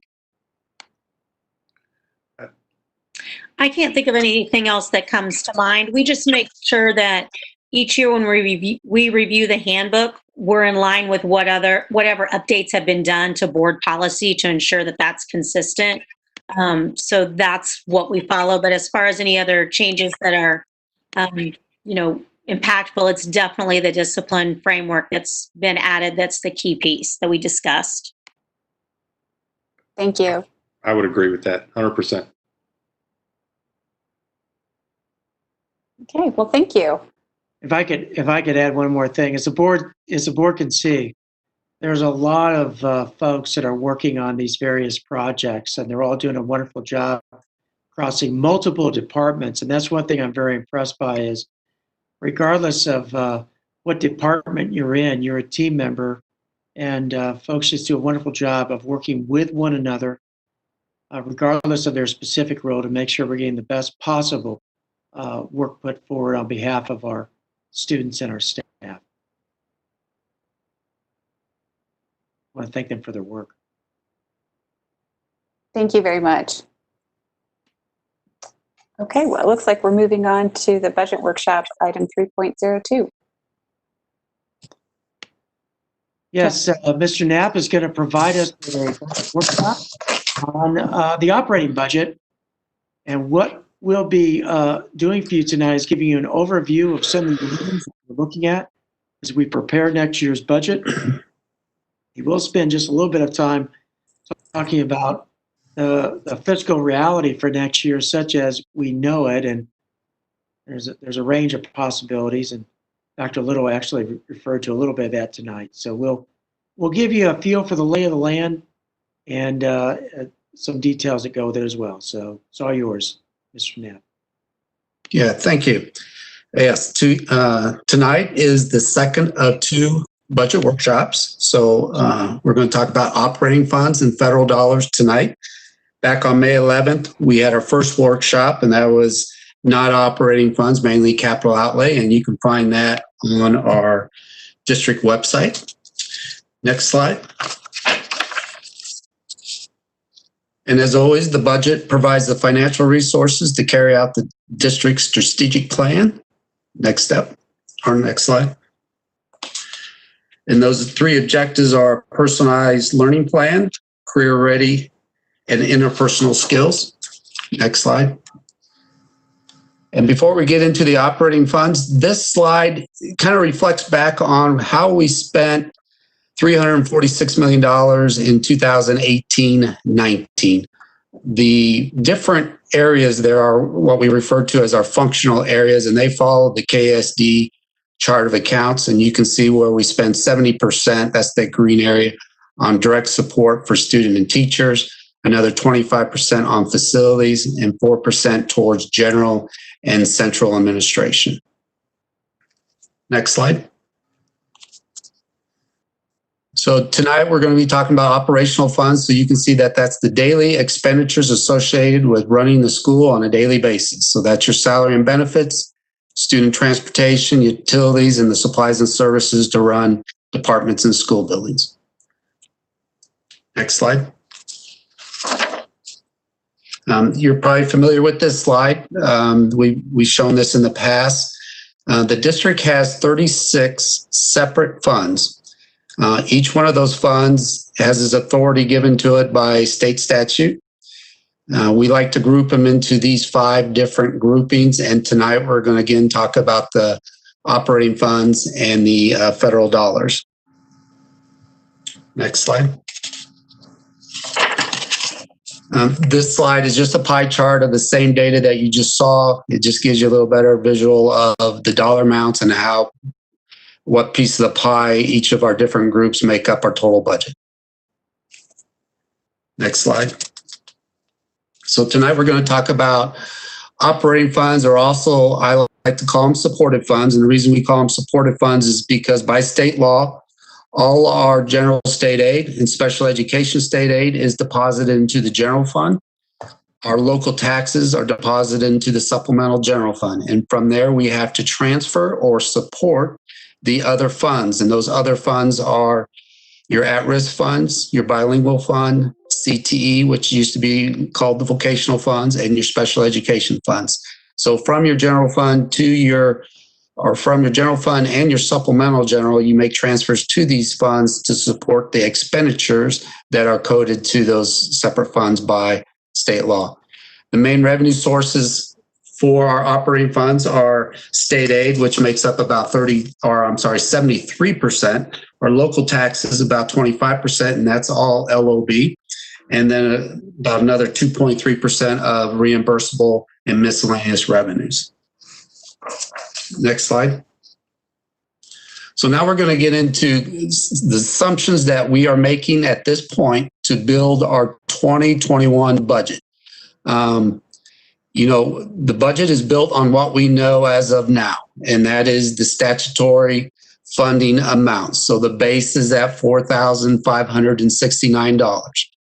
That's a $133 increase. We know that the state has passed their budget for 2021, which included funding for the high density at risk. So that was in jeopardy last year, and that's about $1 million for us. So that's in our budget as well. So these are all assumptions that we know of now. It's definitely, the future looks a lot of uncertainties. You heard Dr. Little speak earlier that in his opinion, we might not hear anything from the state about revenue reductions for 2021 until after November, when the revenue consensus comes out. If they follow history, that's exactly what they did during the Great Recession. They didn't make allotments until after those numbers came out in November, and then they dealt with the future year budget in the spring legislative session. So we're really at a time of a lot of unknowns, but what we do know is what's in the state budget and what is in statutory law. So when we work through these budgets, the assumptions that I'm making are based on that premise.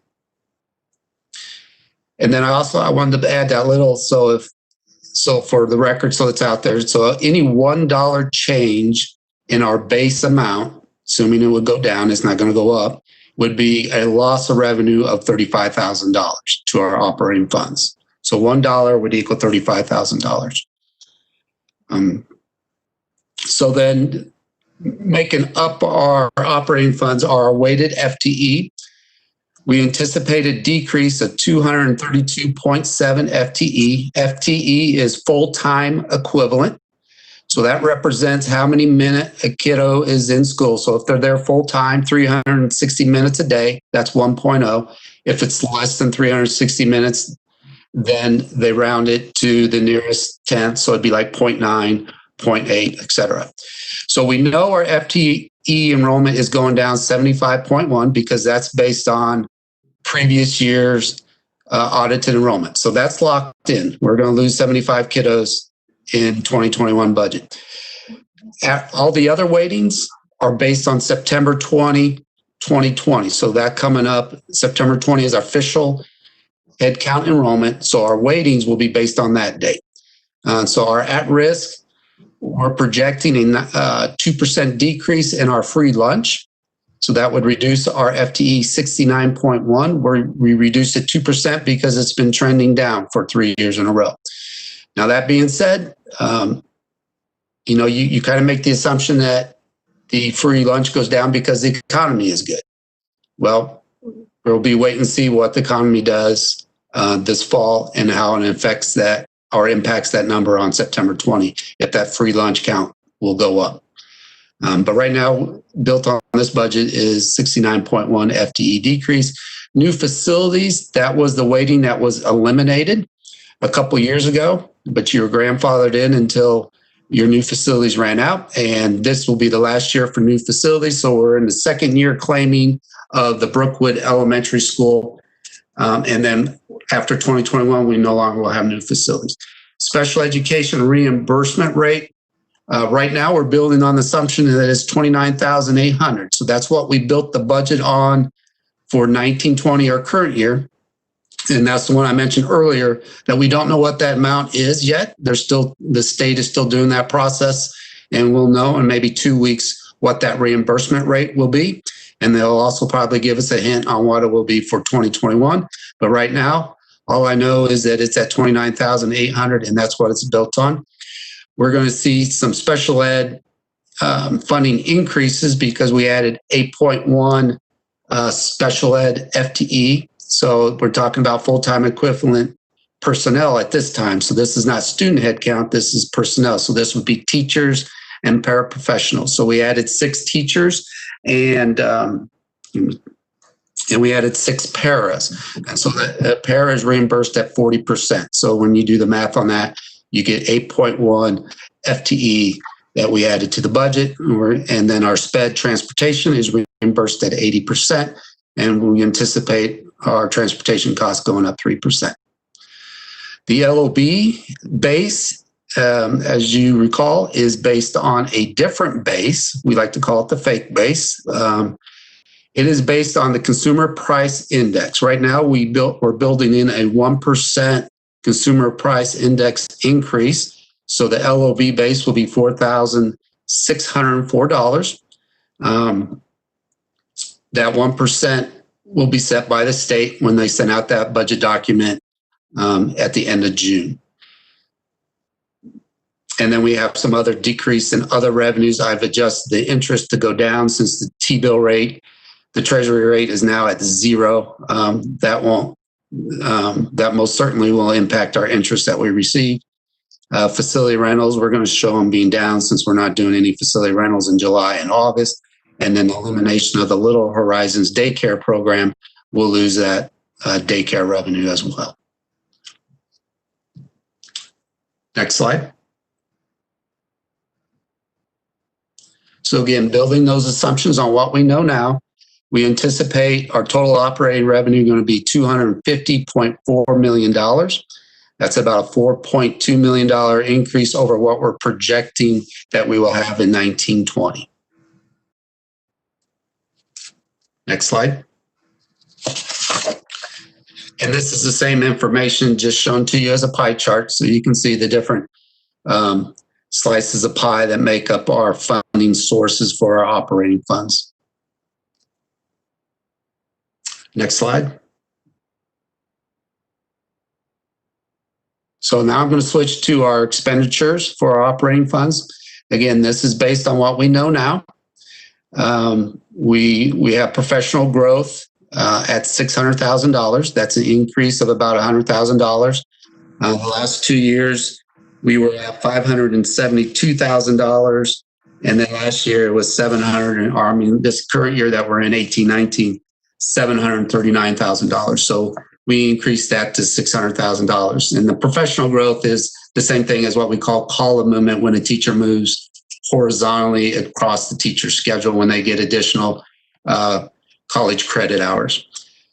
We have $1 million increase in our health insurance line, and that's made up of two things. So we did the health premium went up, and we increased that cap to $694 back in January 1st of 2020. And your health insurance runs on a calendar year, which is obviously January to December. Our fiscal year runs on July to June.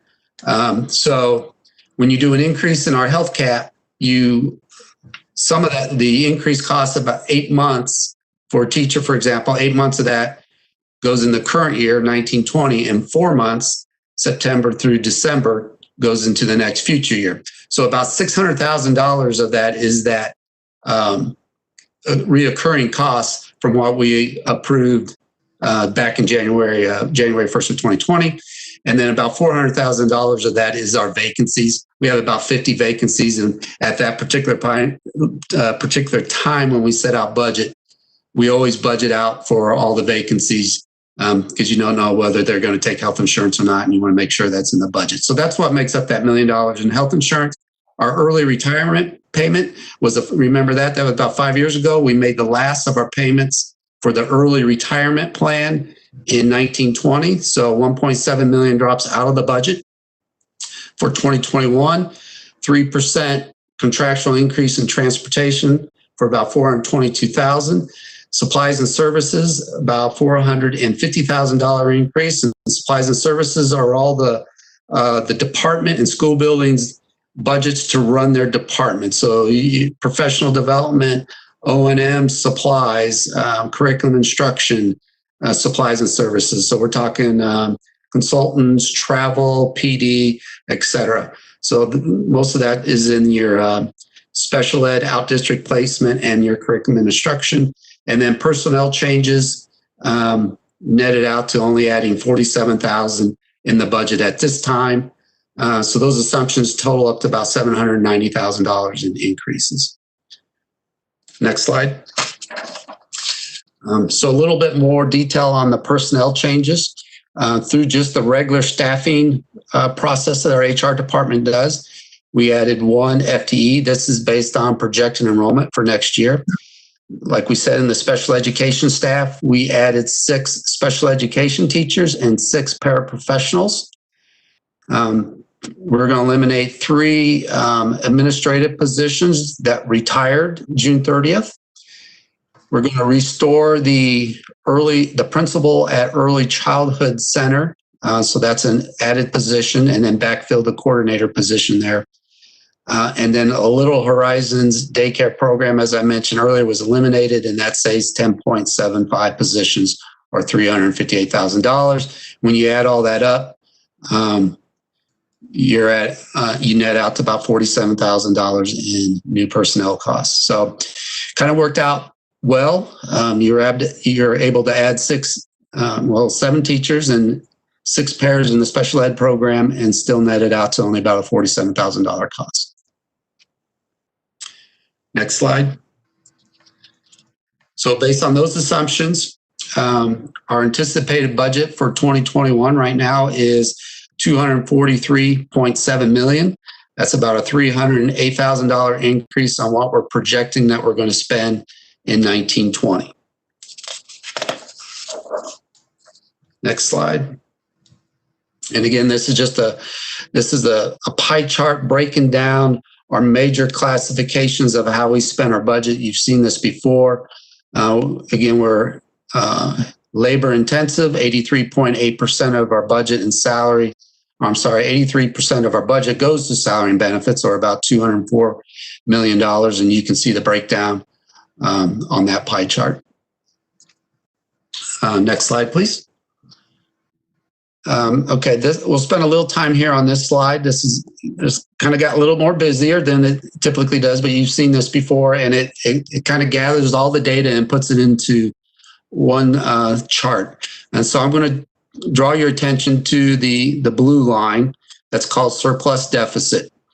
So I just want to explain that real quick. So that is simply just subtracting expenditures from the revenue amount. So if revenues amount is greater than the expenditures, we call that a surplus, and vice versa. If expenditures are more than revenues, we call that a deficit. If you deficit spend, then you're taking that out of your fund balances. So you can see where we deficit spent in 17-18, 18-19. Fund balance went from 15.5 million. The beginning fund balance went from 15.5 million to an ending fund balance in 18-19 of 13.1 million. So that brings us to 19-20. As I mentioned earlier, we're starting to materialize the savings from the effect of the COVID pandemic that we are in. Right now, I'm projecting $2.8 million. A lot of our expenditures have solidified for the year. The revenues are coming in. So I'm making the assumption that the final state aid payment will come in through June. The special education state aid payment will come in June as well. So all indications says that they will. So we're looking at about $246.2 million in revenue, $243.4 million in expenditures. So surplusing about $2.8 million. And you can see what that does to that ending fund balance. It brings it up much better position than what we've been in the past 2 or 3 years. It brings it up to a $15.9 million projected ending fund balance, or 8.9%. As we recently been talking, we would like to have 1 month's worth of expenditures in our ending fund balance, or 8.3%. So that's slightly above that 8.3%. And again, if you see the asterisk, the ending fund balance is the ending fund balance plus that contingency reserve amount that you see at the very bottom of 5.6 million. So if there's anything positive that came out of it, it did put our ending fund balances in a better position going into a budget year 2021 that has a lot of uncertainties. But that's another good reason why you have fund balances. That's why we stress that. That's a good business practice that keeps you financially healthy, et cetera. So we're living it out right now. So I'm going to take you to 2021, the last 2 columns. We talked about, kicked this idea around, and we wanted to just answer a what if question. We were listening to KASB and Mark Tallman, which there's a link down at the bottom of the slide, talking about, the question came up, well, what would happen if the state passed on the deficit to all departments in the state of Kansas? So K through 12, KSDE would have to take their share of the hit. That would be a $400 million reduction in K through 12 state aid pushed out to the school districts. And what would that mean in the base amount? So Mark did a calculation and said that would be $3,986. So you see on the left, the base amount by statute is $4,569. That's what the assumptions that I presented tonight is based on. A loss scenario based on a $400 million reduction would take it down to $3,986. So it's a very wide range. I don't anticipate it by any means being 3,986. I think the governor will do everything in her power to keep that amount at 4,569.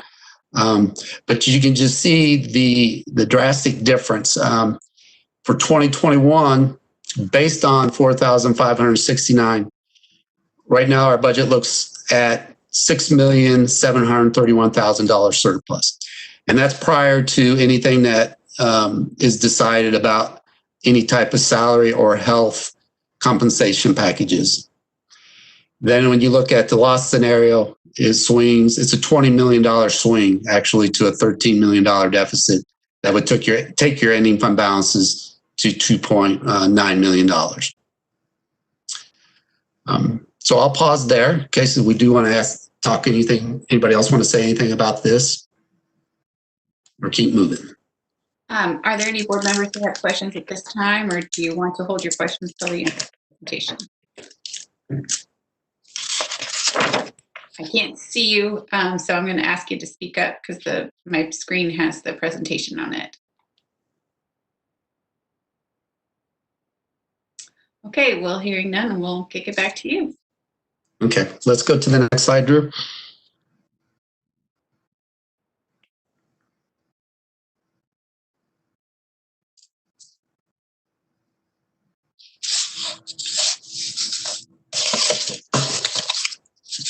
Okay, this is a slide that we presented last year at our May workshop as well. The first section along the top are the cost factors for salary and health increases, the impact it would have on the budget. The numbers presented here are for all pay groups, and pay groups meaning teachers, administrators, parents as teachers, classified. So for a step, that's what we refer to when you move down on the salary schedule. So you're moving vertically down, kind of represents a year of experience. So for all pay groups, that would be $2.3 million. And that includes the Social Security and the unemployment that we have to pay on all our wages.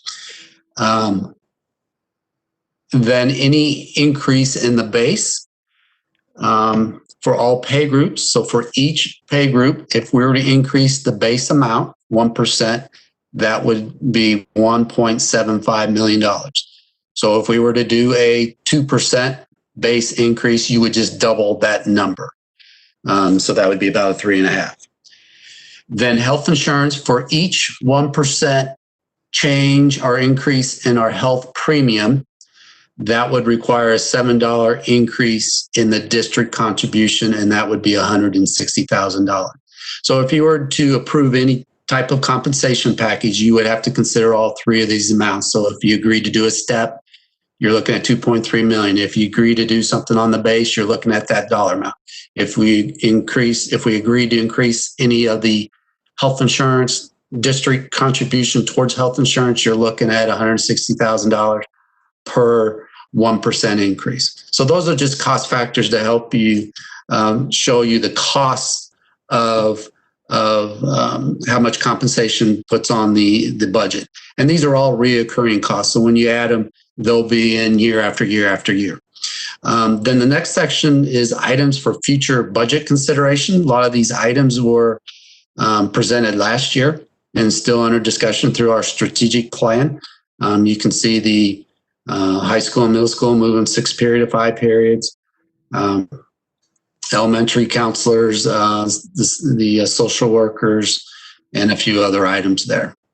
So these were all items or needs that were been discussed last year by our community and by our our cabinet through our budget development process. So you can see it's staggering. It's 178 FTE and about $12.5 million. So quite more needs than what we have for financial resources.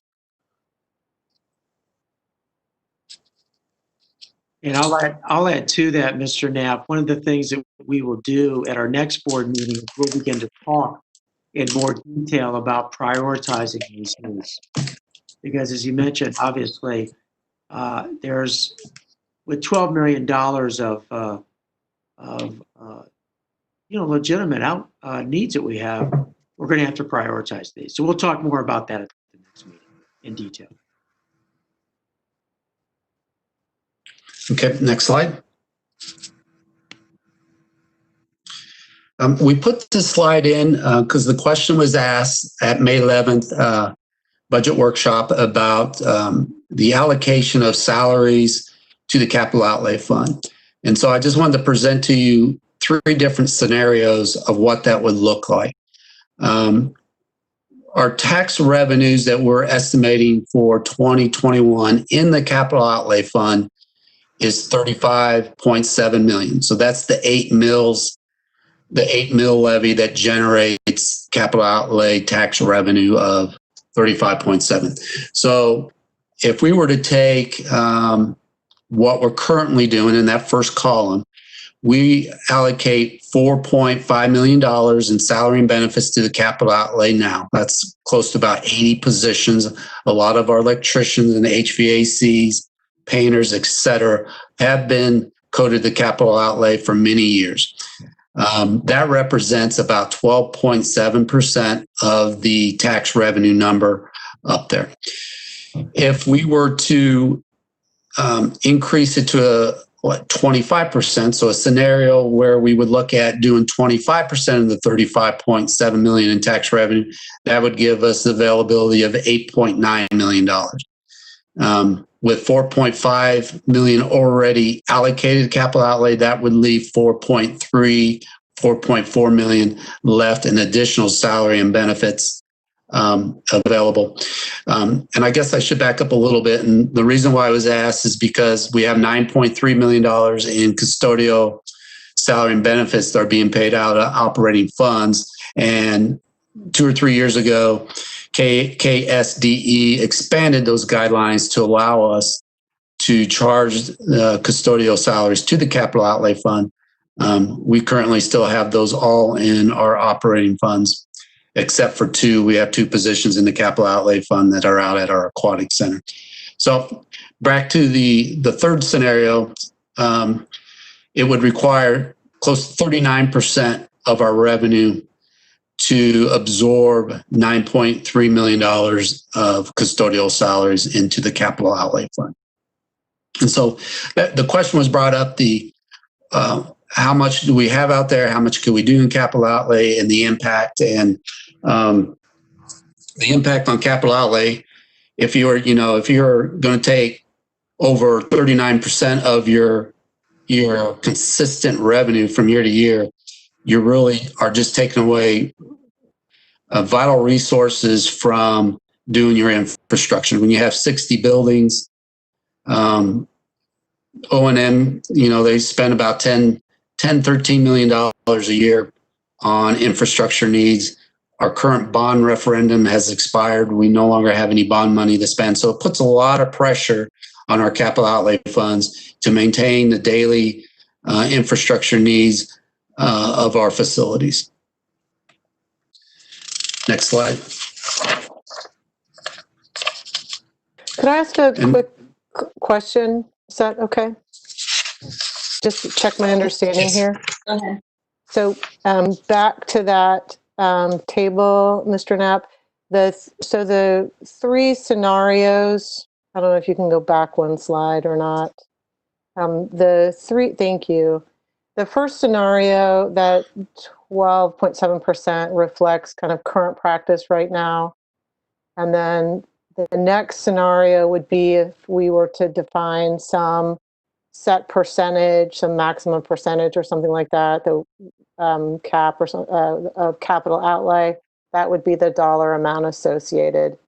And then the last scenario would be if we were to cover 100% of our, all of our eligible salary and benefit, it reflects right now at least about 39% of our capital outlay. So that last scenario, that 38.8% really that's what the total cost today would reflect, that kind of percentage. Is that correct? Yeah, that's correct. Okay, thank you. I appreciate that. It's a helpful table. Thank you. I might add too, this is another topic we're going to spend some more time at our next board meeting as we think about that relationship between our bonding capacity and the needs, over $600 million of needs that we've identified in our facilities, the relationship between bonds, capital, and operating. So that'll be a good conversation at the next meeting. Can I just ask for clarification in the capital outlay budget presentation that we received at the last meeting? The ending balance in the capital outlay fund was $5 million. Is that correct? That's correct. Okay, thank you. I won't interrupt you again. Go ahead. All right, next slide.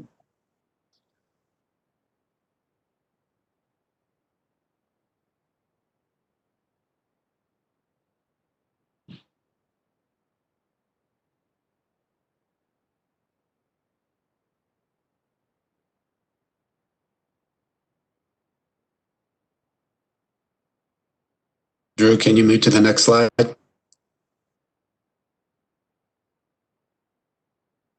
I'm showing slide 19, Russell. I think there may be a lag on your end. I'm showing the slide that says federal funds. Yeah, I don't see that. Okay, there we go. I see it now. Thank you. Okay, so these are our federal funds that we have received preliminary allocations from the state for 2021.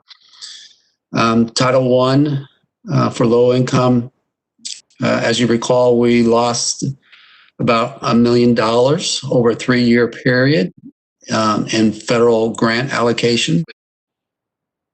There is that it's actually an increase of $9,000 for 2021. One of the other impacts that COVID has had on Title I, like I mentioned earlier, that May and June is used for a lot of professional development, some travel to workshops, seminars, et cetera, that couldn't take place. So that money stays in the Title I fund, and it is carryover fund. You can carry over 15% of your grant allocations in your Title I to your new year. So Title I will look a little more healthier going into 2021. Migrant is going to stay flat. Teacher quality was flat. In fact, all of these were fairly close to what they were in 1920. So I'll just jump down to the CARES Act, the ESSER CARES Act. So that you were awarded $2.6 million for that, and that just became available this month in May. We have until September 30 of 2021 to spend it. The guideline, there's about 14 different guidelines, but they're all related to COVID preparedness, readiness, et cetera, that goes with that. And I would say that the cabinet or Dr. Fulton and his team are working on a plan on how to spend that money.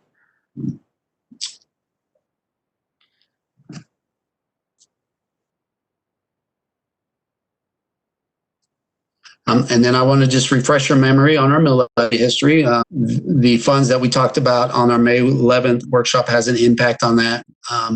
But our general and LOB are part of our operating funds, and so they're included in this slide as well.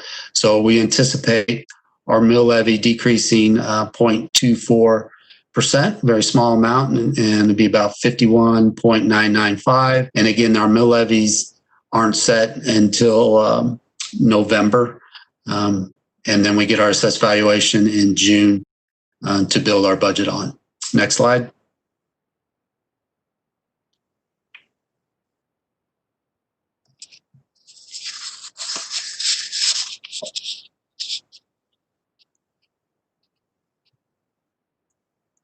Are you guys seeing the next slide? Yes.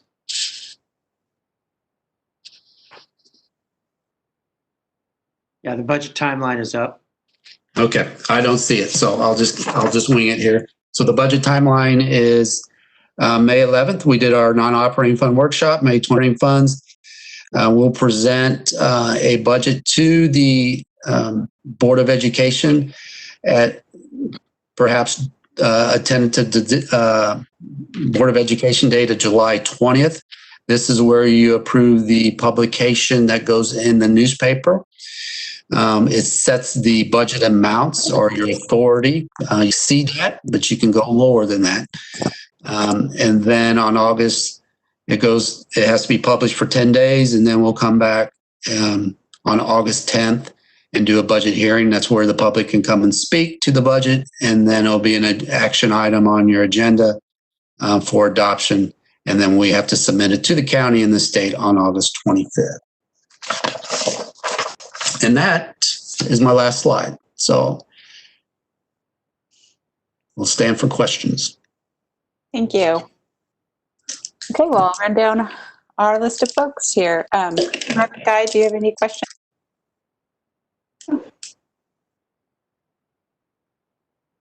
Sorry. No, I don't think I have any questions at this time. Thank you. Thank you. Mr. Stratton, do you have any questions? I do. And I'm going to ask them and speak to them personally, as well as on behalf of what we're going to be discussing as the Finance and Facilities Committee tomorrow. We're going to have an abbreviated version of the same presentation and conversation and begin to continue to develop questions that the community might also want to have answered so we can best communicate through each of these steps all the way through August and the eventual consideration of the budget. As you can tell by my questions of Dr. Little today, and as the ones I continue to raise, I guess I'm one of those that's really concerned about the revenue. And I want to walk through what I think are the basic numbers, and then we can talk about the ranges that we put together. So as I understood the last Kansas estimates, the estimate was at the end of this year, which basically is the end of next month in June, the Kansas legislature and the Kansas state budget looks to have about a $200 million surplus was the estimate.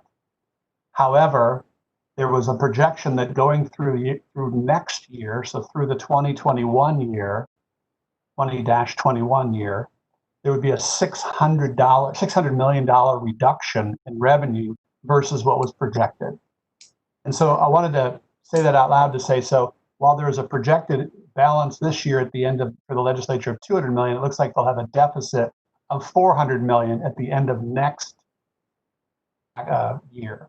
And that's where the $400 million deficit came up in Russ's presentation. So I'm adding this to say, I think it's healthy for us as a board to speak in terms of ranges and saying KSDE is presenting one number, and I would call it's the Montoya agreed to formula to fund public education.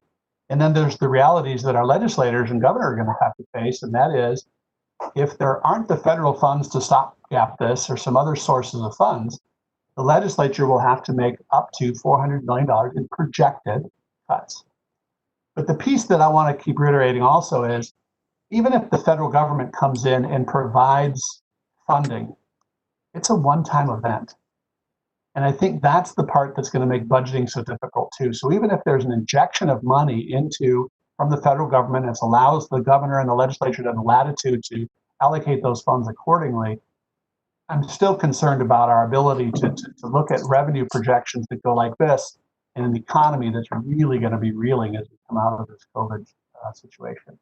So I'm sharing that to say both my observation, riddled with opinion, and that is that I'm going to be very cautious as we move through this as one of the 7 board members, because I'm very concerned about the realities of this revenue coming in at 3% increase over last year. I just don't see it.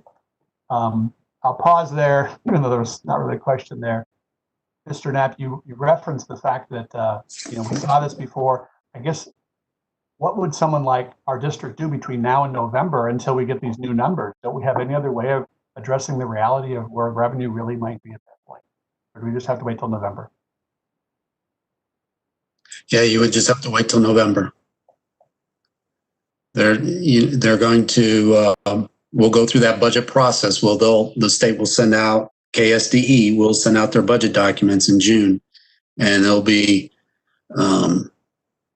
include all the assumptions to build our budget on. So this will be all school districts to build their budget based on a base amount of this. The LOB CPI will be based on that. Special education reimbursement rate will be based on that dollar amount. And they'll provide that all to us in June and July. That will be come and present to you for board approval. But then, like kind of Dr. Little said, and to your point, we'll wait until they take some type of action at the state level before we know what our revenues are going to be like.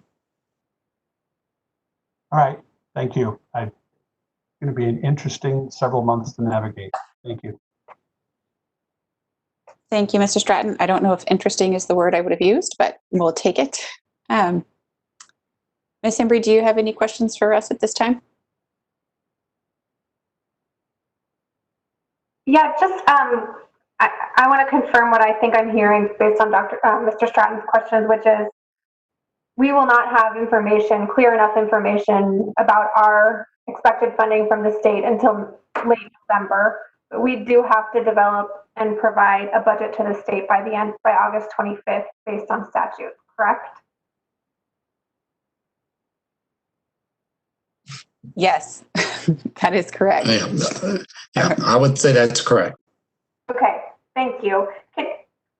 And the budget that we approve, we can spend less than that if we receive less from the state, but not more. So what is, from a process, like what could that look like if we have to spend less than what we have budgeted?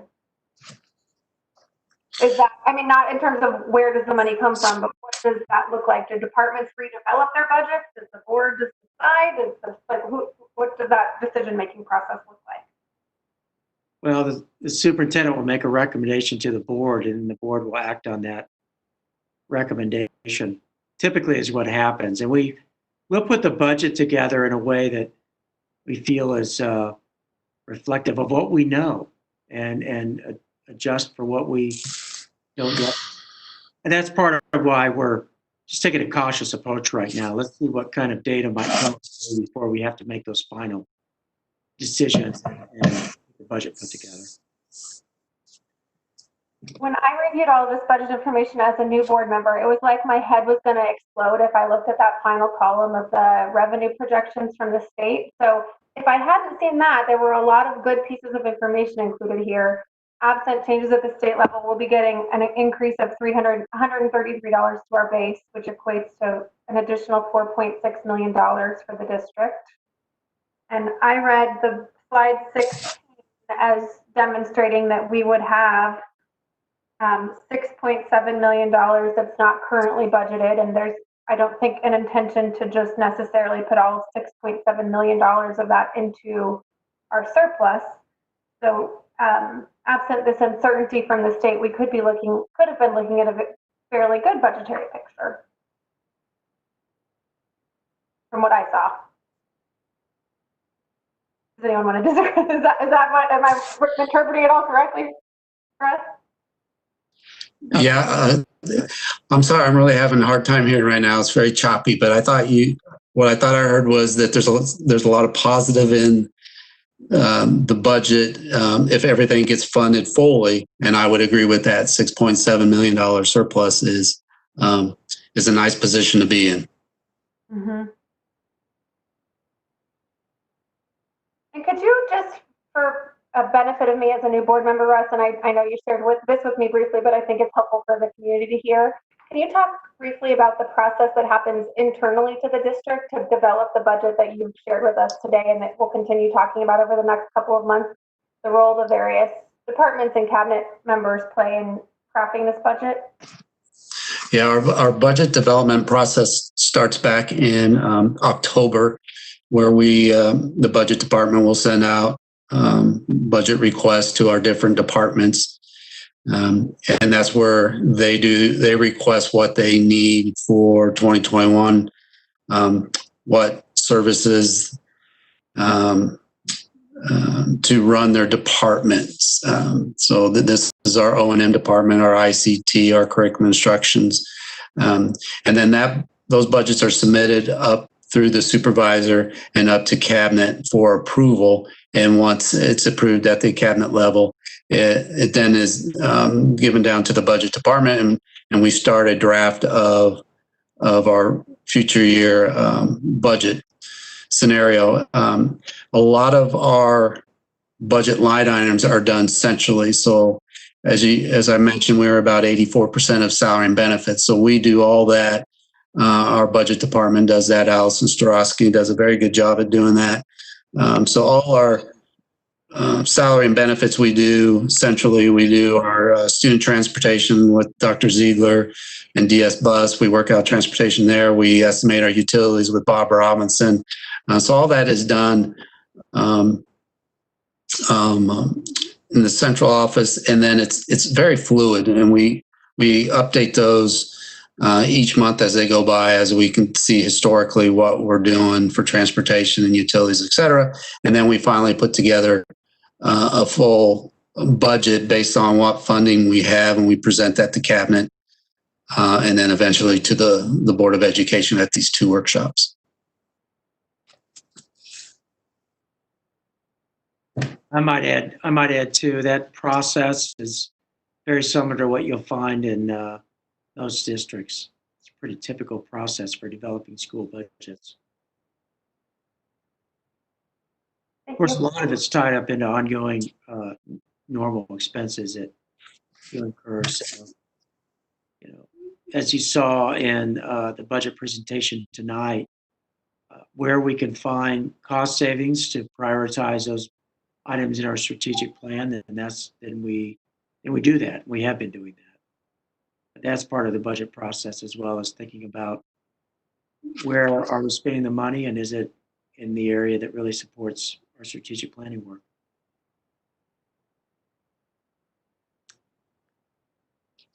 Okay, thank you. Ms. Embry, are you done with your questions? Can I move on? That's for me. Great. Thank you. Ms. Boardman, do you have any questions for us at this time? I don't have any additional questions. Thank you. Thank you. Ms. Goodburn, do you have any questions at this time? No, I don't. Thank you. Dr. Sinclair, do you have any questions at this time? Sorry, unmuting there. I have one other question, and I appreciate all the reference to a lot of these budget assumptions, kind of our pre-COVID budget assumptions, and trying to figure out where we're going to be in terms of allocations to kind of the Montoy commitment versus the realities of impact of the kind of range, the other end of the range that KASB identified, if indeed come the January, the legislators' year that comes right in the middle of our school year, if those revenues change kind of dramatically, it's helpful to have that range. I appreciate that. The question I was trying to think about in the federal funding, there's federal dollars for COVID that are specifically allocated, should be allocated towards COVID-related needs that the district faces. And so, again, that's one of those tasks that all the superintendents across the state are in the middle of processing. Are those federal dollars reflected in the anticipated budget expenditures, or I think it was maybe slide 9, was it slide 9, or looking at anticipated funding, or is are those dollars separate? Because I was just trying to anticipate some of the expenses. If you think about supplies, I'm just this is one example, I'm sure, of a million complexities. But if we think about potential expenditures and looking at including supplies and services, those are kind of the standard supplies and services. But I would assume that if we're going to have kids and staff in the classroom, there's going to be need for hand sanitizers and, you know, just kind of the cleaning and PPE kinds of things that are expenses beyond what would be typical. Is that so? Yeah, separate. They are separate, Mary. Thank you. Yeah, they would not be included in the operating fund. So they follow they're not Title I dollars, but they follow that method of determining how much districts get, and we have to keep those separate in as a federal silo, so to speak, and spend it just on COVID-related expenditures. Okay.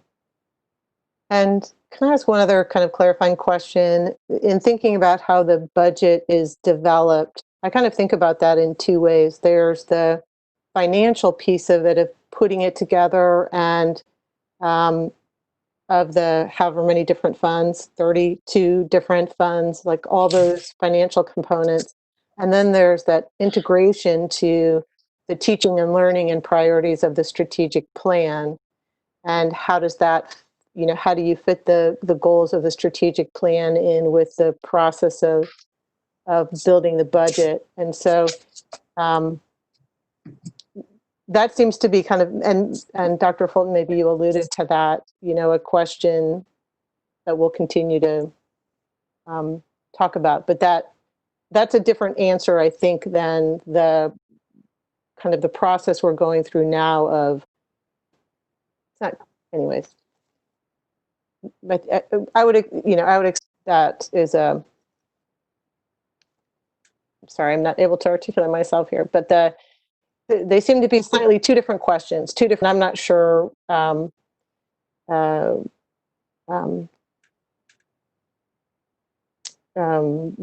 where our conversation is tonight at thinking about just the whole process of building the budget. So I'm sorry, I'm starting to ramble, so I'll just stop there. Okay. Can I just add briefly, Mary, because I think I understand what you're saying. Conversation briefly with Russ earlier, and I think the purpose of these first two budget workshops, which was really helpful for me to understand, is to just get our arms around our financial standing as a district, and not necessarily to be making some of these strategic decisions and having about kind of what do we prioritize or deprioritize moving forward. That's part of like more ongoing process over the next month, and that was not clear to me earlier, and it's really helpful. I think that's kind of what you're getting to. So thank you. You said that much more succinctly. I appreciate that. Saving me there. Yep. So I have a question, Russ. The consumer revenue estimates, the CREs that came out a few weeks ago, I think I asked Dr. Little if that factored in any other potential changes with regards to the COVID situation. I know we're kind of opening back up right now, but there's a possibility that we could close back down. And if I recall correctly, many years ago when the CREs were coming out after the 2012 implementation of the tax experiment, CREs were off in that it was worse than what had been predicted. So if I am recalling this correctly, I guess I'm looking to see if I am. Is it possible that the CREs could be off and it could be worse? Or are we comfortable with saying that the CREs are probably closely calculating what the revenue will actually be? Like if we're dealing with a range, is this the range? Or is it possible that it's going to be a broader range than this? And it's fair if you don't know that, I guess I have to say it out loud because I have anxiety.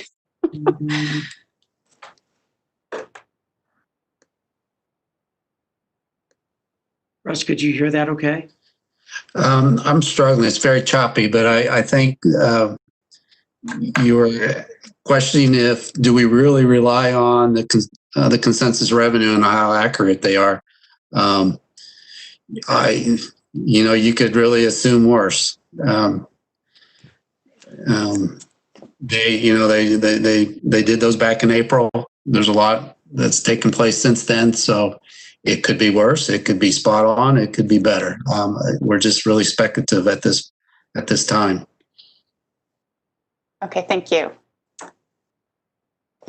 Okay, does anybody have any follow-ups or furthers? All right, hearing none, thank you so much, Mr. Knapp, for your presentation tonight. It was really comprehensive and a lot of information, even if some of it is kind of difficult to wrap ourselves around at this time. Thank you. Okay, so that will move us to our consent items. Item 4.1, approval of the consent items. I'll seek a motion to approve. Pembry move. Moved by Ms. Lee. Is there a second? I'll second. Goodburn. I heard Ms. Goodburn second. All those in favor, please say aye. Aye. Aye. Are there any opposed? Hearing none, that passes unanimously. We will move on to action items. Our first action item is 5.1, the defeasance of the bond, and I will turn that over to Dr. Fulton. Yes, and I'm going to have Mr. Knapp give a brief overview of what this item is about.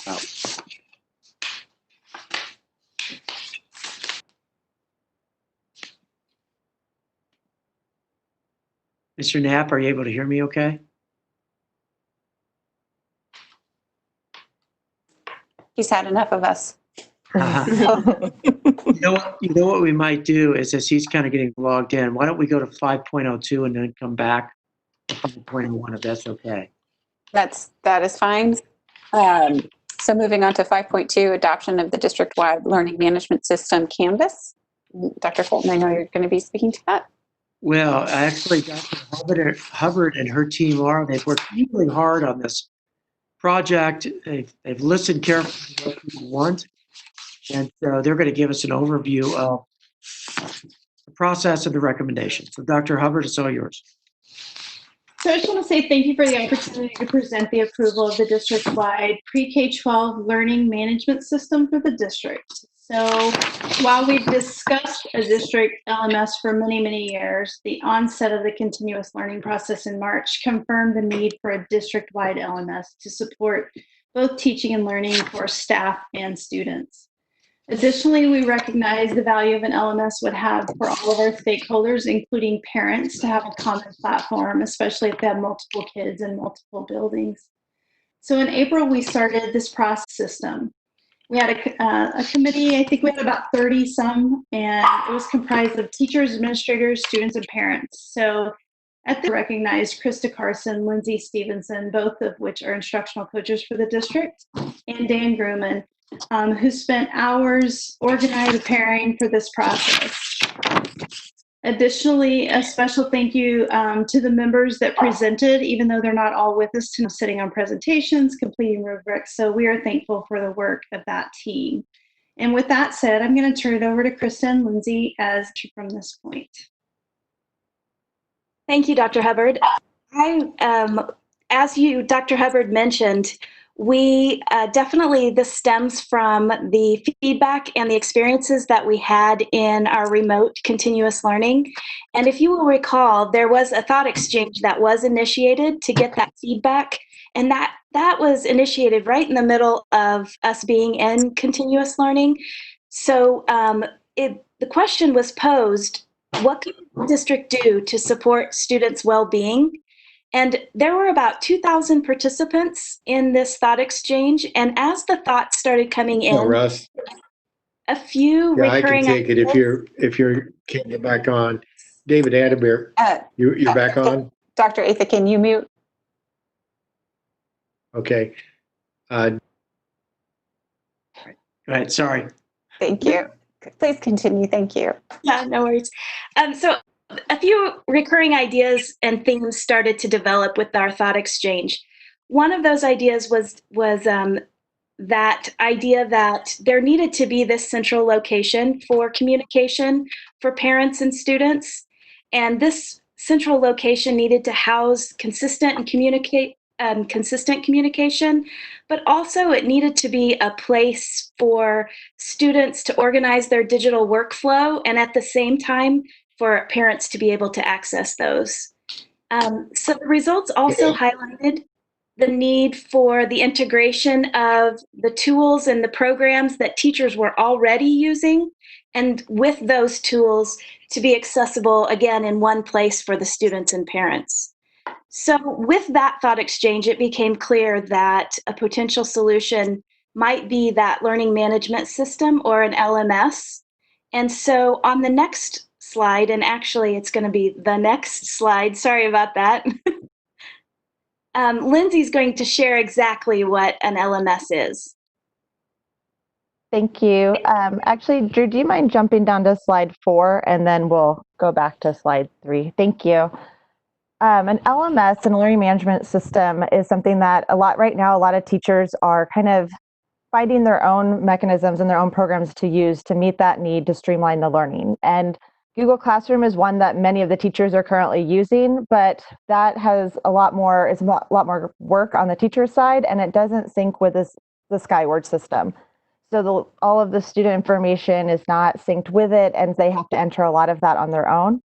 So a full LMS would sync all that student information, and it will also sync with the gradebook. So everything that's happening in the one learning management system will also reflect in Skyward automatically with a regular syncing, however we decide to set that up as a district.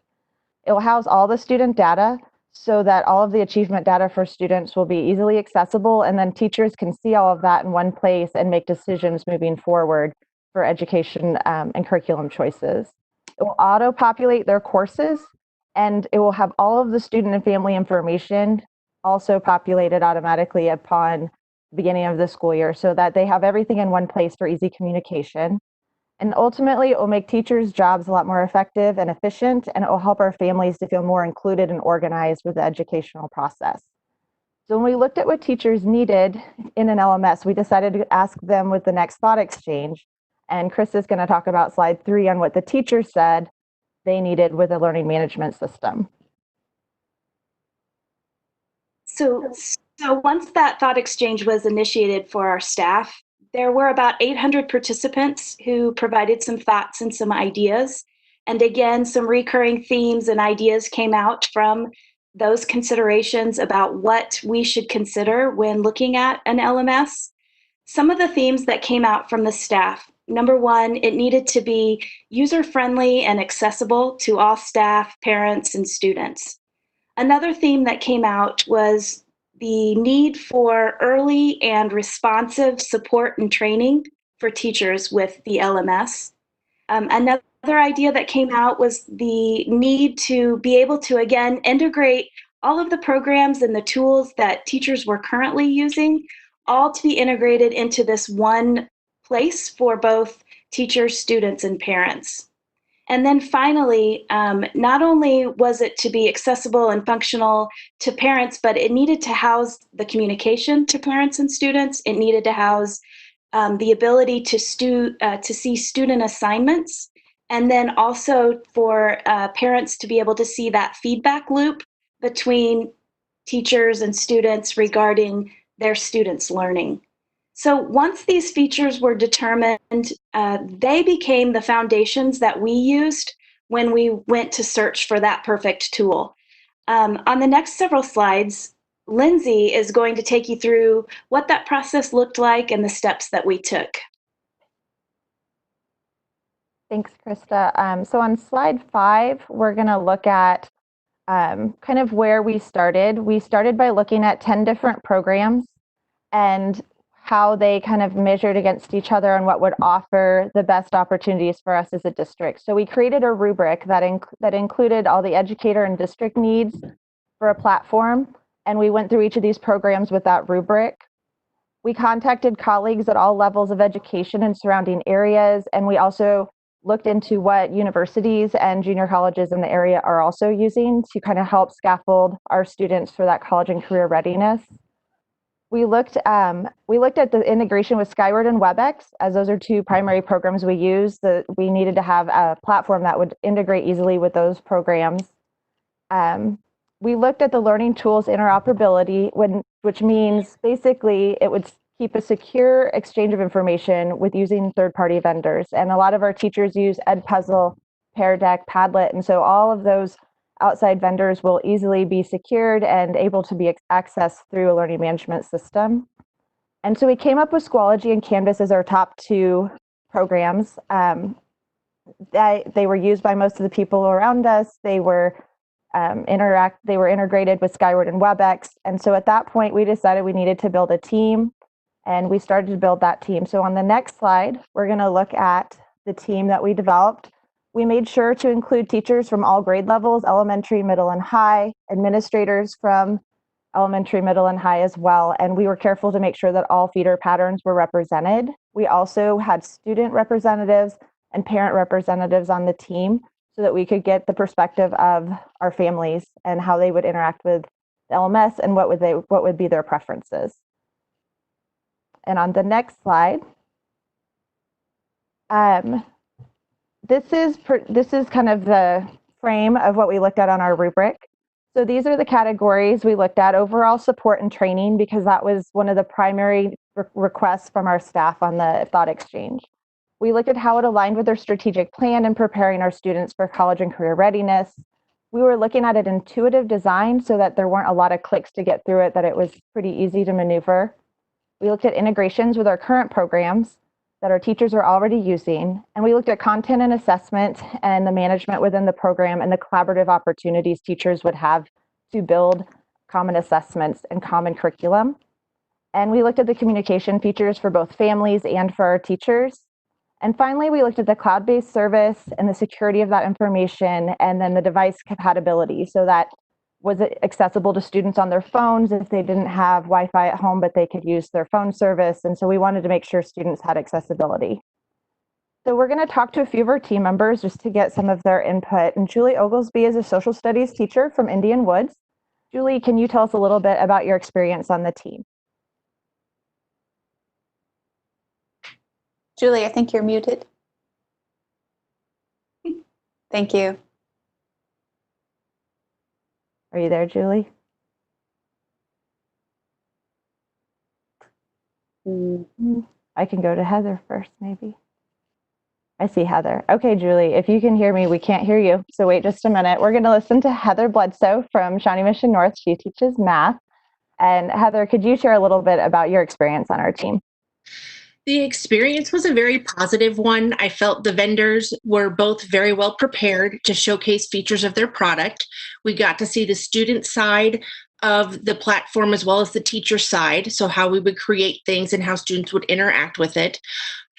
They were also very good about answering questions in the moment on the Zoom chat. Like, for example, as a math teacher, I had a question about using math symbols and notation, and I got my answer as far as how we would implement that. There's a lot of benefits that I've seen with going to Canvas. I really like that all classes are on one page. There's also a student calendar option where I can upload my assignments and other teachers can upload their assignments. So the student doesn't necessarily have to keep track of everything on their own. That's kind of done for them, which helps with late work and such. The online help option is phenomenal. There's 24/7 support every day of the year. 2-minute guarantee if you're contacting them via a web chat or a phone call. And there's a whole lot of training documents online, which I know since the school year's over, a lot of my colleagues will find very helpful. I really liked how I could set up an assignment based on standards and it would automatically be able to track for me where students are in terms of exceeding, meeting, and needing a lot of intensive work on the standards. Streamline things quite a bit.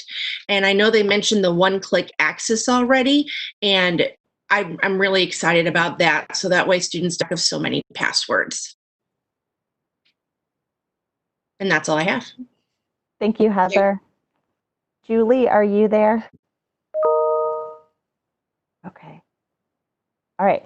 So Cece is a student from Shawnee Mission West. And Cece, can you share just a little bit about how you think an LMS is going to help you as a student next year as a senior at Shawnee Mission West? Hi, can you see me? Okay. So like, it was just really, to me, I felt like it was going to bring my stress level down tremendously because of how organized it was. And me, I am involved in like basketball, track, and orchestra. So I have a lot that I have to focus on. So that being organized really brought down, I feel like this is going to bring down my stress. And I wish I had it like all my years of high school.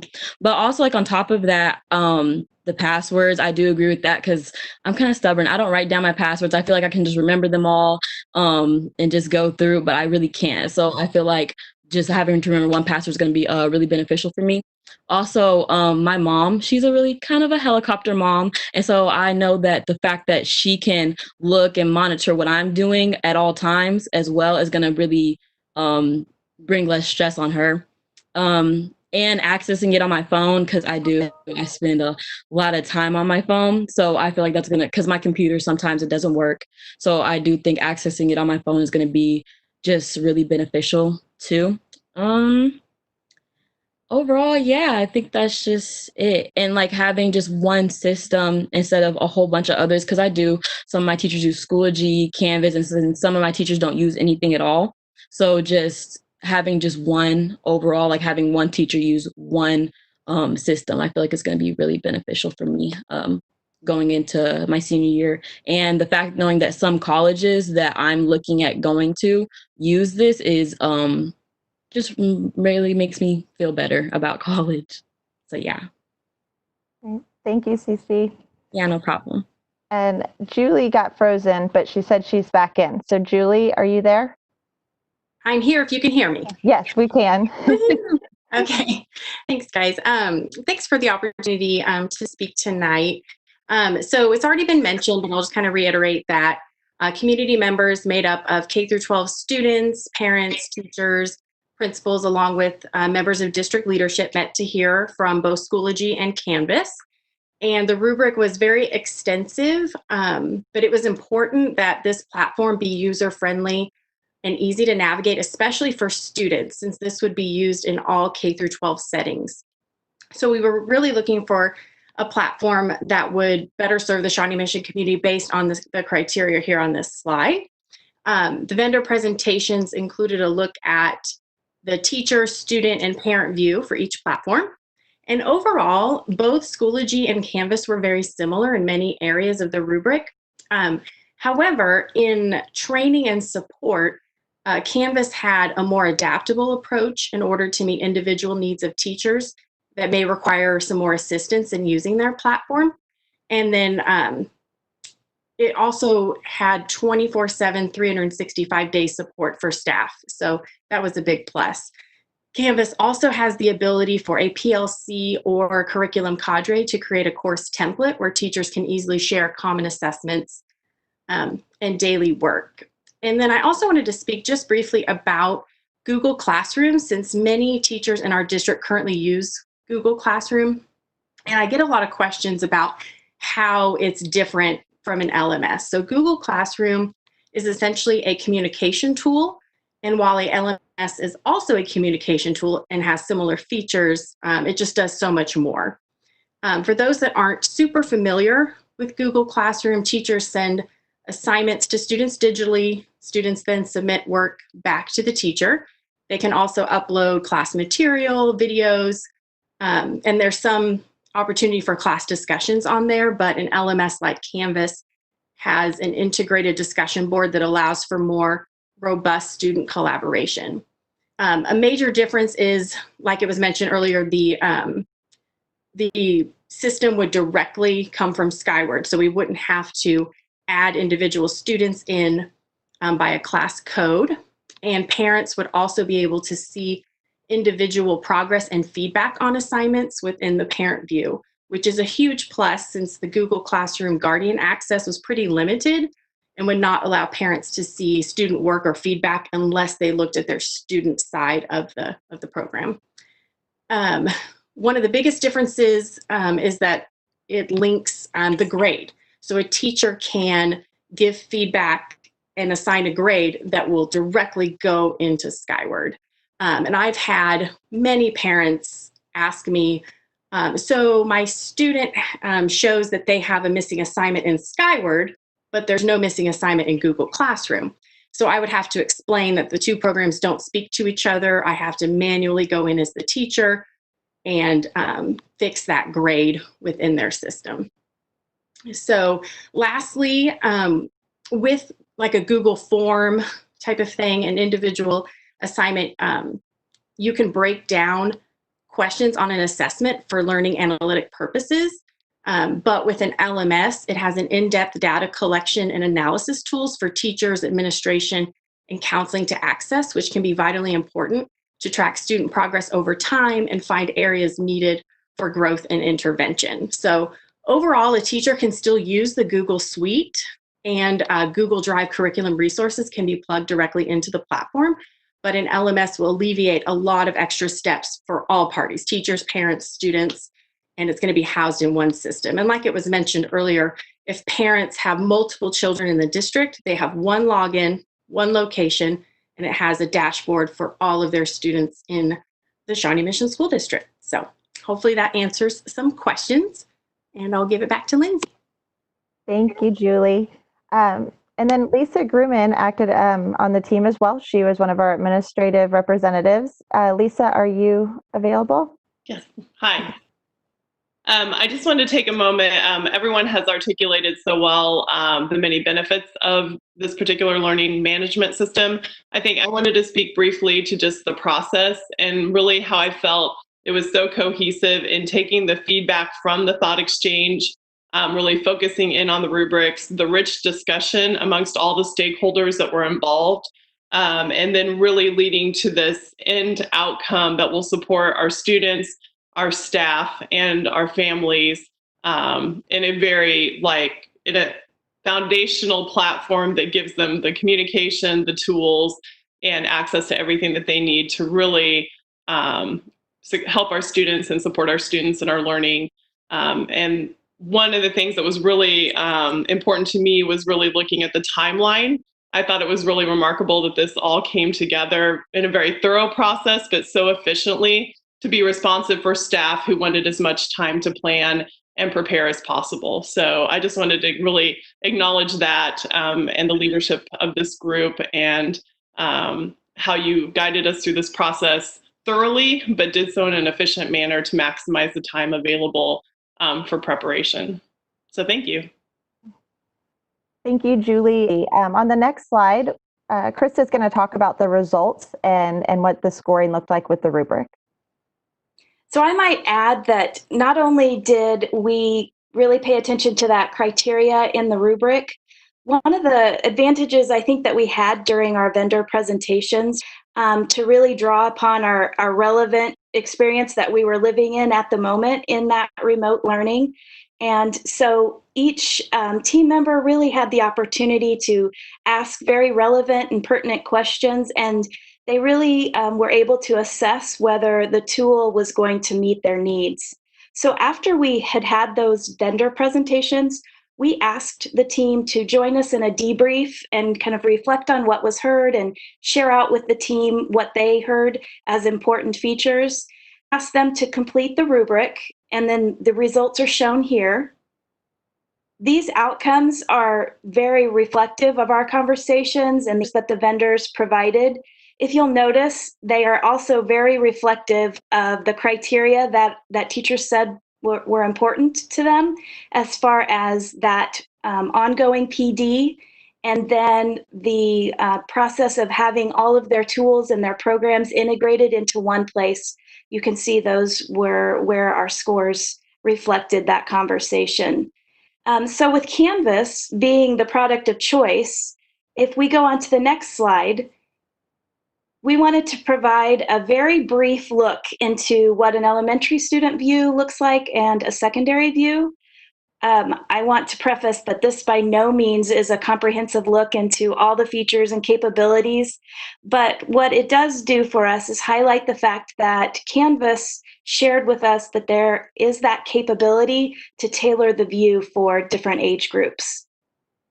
So finally, on the next slide, if we think back to what Shawnee Mission educators voiced as being important to them, they indicated the need for early and ongoing support. And then in our assessment and reviews from current users, one of the outstanding features of Canvas versus the Schoology was the ability to offer that comprehensive menu of support, and while also following that aggressive timeline. So this concludes our information that we were going to share. At this time, does anyone have any questions for us? Yes, we'll start with you, Ms. Borgman. Well, I just wanted to say, Cece, you sold me. So thank you for your analysis on the program.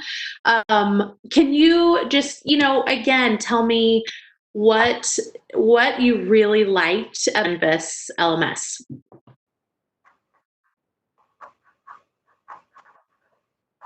Cece may have said. Oh, okay, sorry. I don't know why it wasn't working. No, you're good. You're good. Okay. Can you see me? I just feel like, oh. Yeah. Hi. Can you rephrase that a little bit? Yeah. What was your favorite thing about Canvas? What was oh yeah, we needed this years ago? What sold you? I think it's the fact that it was all in one place for me because I told you I'm involved in a lot of school activities. So I'm getting home at 8 o'clock at night. And so not having to search for all my assignments and everything really makes it helpful. And I'm a procrastinator sometimes. And so I will say I'm going to put something in my calendar, or I'm I'll just do it later. And I never put it in my calendar. So the fact that I know teachers can do that, and I can look at those due dates, that really helps me. And my mom, I talked about my mom because my mom just loves looking at what I'm doing all the time. And so I feel so now it's just easier for her, so she doesn't have to come and ask me questions and all that other stuff. So yeah, so it'd have to be, and the fact that it's linked to Skyward, so I don't have to go through all that. It's linked to that, so I can just look at that. I don't always have to look at Skyward. I thought that was amazing. So yeah, so it would have to be everything. I just really liked everything. You're so articulate. I love it. Yeah, I'm a bit of a Skyward stalker myself. And so I'm really looking forward to learning a little bit more about Canvas. So so it was pretty, I'm just pretend you're your mom right now. So would your mom say it was pretty easy to use? Because sometimes as parents, it's oh my gosh, I have to learn. Do you think it's for moms like me, do you think we'll pick up on it pretty easily? I think definitely, because my mom, she's not tech savvy at all. I'm always helping her with her computer and her phone and everything. So I do feel it's going to be easy for her to access. And even if it's not as easy, I could teach her in literally less than 5 minutes. Oh, good. So, I do feel it's going to be easier for her to access, and all parents that want to watch over their students and stuff. Yeah. Okay, cool. And then one other question is, so is it an app then? So if I want to just check it out on my phone, how my kids are doing, it's just a simple app. Is that correct? Mm-hmm. Okay, awesome. Well, Cece, you're so articulate. I'm so proud of you. Thank you so much for your feedback. Thank you guys for having me. This is fun. Jamie, I'm just going to jump in real quick in regards to the app. We didn't mention this, but the app rating of Schoology versus Canvas was a huge push. Canvas app rating is extremely high for both parents, students, and teachers. Oh, that's so good. And I also, there's a 24/7 helpline.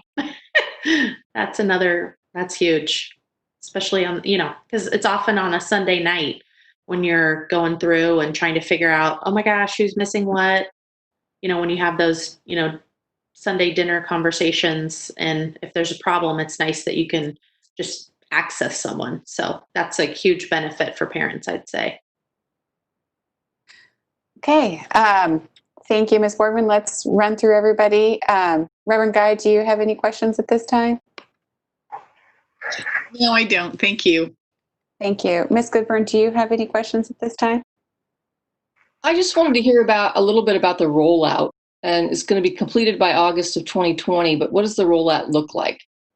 I don't know who would answer that. Michelle, maybe? I'll start. And the best answer I can give you is there will be lots more coming in the next few days. We have a pre-planning meeting. Obviously, we couldn't really start that planning until we made it through tonight and get contracts signed. But our first meeting with them is Thursday afternoon, where we will start that process and what it looks like. But it will be heavy professional learning. This summer, teachers would be able to use their self-directed time if they chose to. We already have people asking for tutorials, even though school is technically out. And then we'll have a large focus on the instructional fair that we have every year in the fall. And we've even talked about, what that calendar looks like going into the fall, depending on what school looks like, right? And so we're working on that plan, but we can share an update definitely in the next couple of weeks with you all. Thank you. Thank you. Dr. Sinclair, do you have any questions at this time?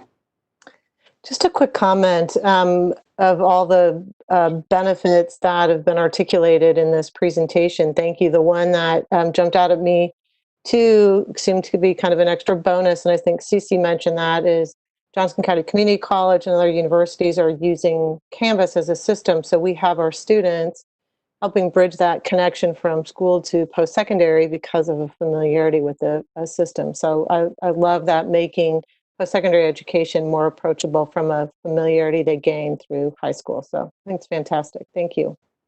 Thank you. Mr. Stratton, do you have any questions for this evening on this topic?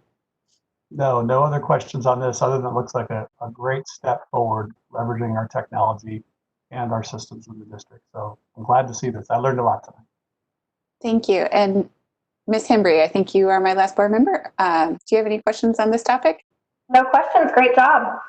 Great. Thank you so much. And this is the CARES Act funding purchase. Is that correct, Dr. Fulton?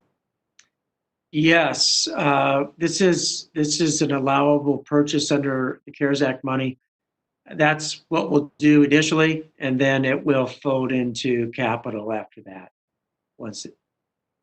I believe, correct me if I'm wrong here, Dr. Athab, I believe we'll use CARES Act for the first 2 years, and then after that we'll move it to the capital budget. That's accurate. That is correct. Thank you. And I did not seek the motion because we jumped into this when we were missing Russ on 5.1. So I'll seek a motion to approve 5.2, adoption of Canvas. Move to approve, Borgman. Thank you, Ms. Borgman. Do I have a second? I'll second Sinclair. Thank you, Dr. Sinclair. All those in favor, please say aye. Aye. Aye. Are there any opposed? Hearing none, that passes unanimously. Thank you so much for your presentation this evening, everyone. Thank you. Yeah, if I may, just very quickly, I want to again thank the entire team that worked on this, and for all the people that participated in the thought exchange. We are using that data, and was extremely helpful as we selected an LMS system, and it will continue to be helpful as we engage people with a variety of topics moving forward. So again, to all you team members, thank you so much for patiently waiting. You guys had a long slog to wait through there. Thank you. Thanks. So are we going to bounce back up to 5.1 and have Dr. Atha give that presentation? I believe, Dr. Atha, are we prepared to do that? I'm back on. Oh. I'll tell you what, Mr. Knapp has had a few technical difficulties, and rather than me pitch in for him, take it, Russell. Yeah, I had to kick my family off of Netflix so I could have some bandwidth tonight. So with us tonight to go over the bond defeasance, the action item 5.01 is David Arterberry, who's been our bond financial advisor for many years now. And he's with Stiefel Nicholas now, George K. Bond with Stiefel Nicholas. And so he's here to explain that and let the experts talk. So David, are you out there?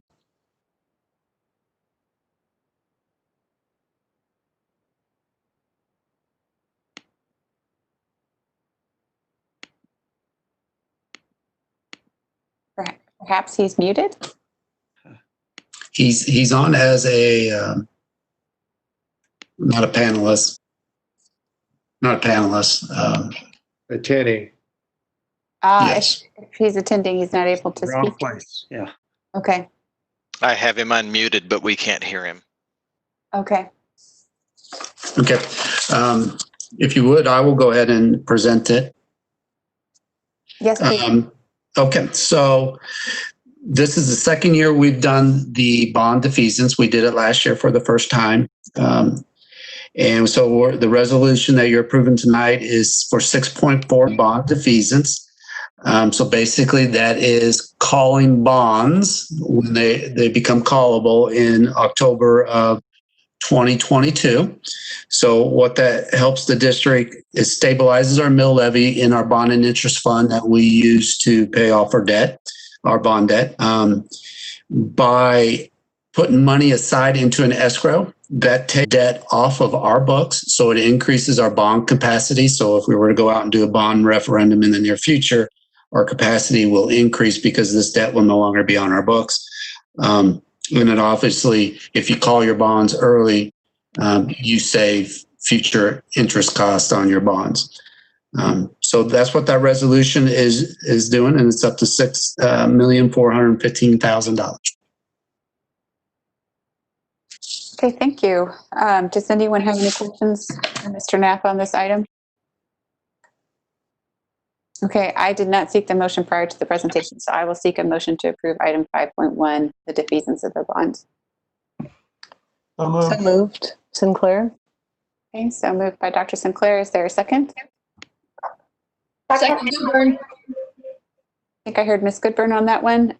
So all those in favor, please say aye. Aye. Aye. Are there any opposed? Hearing none opposed, that one passes unanimously.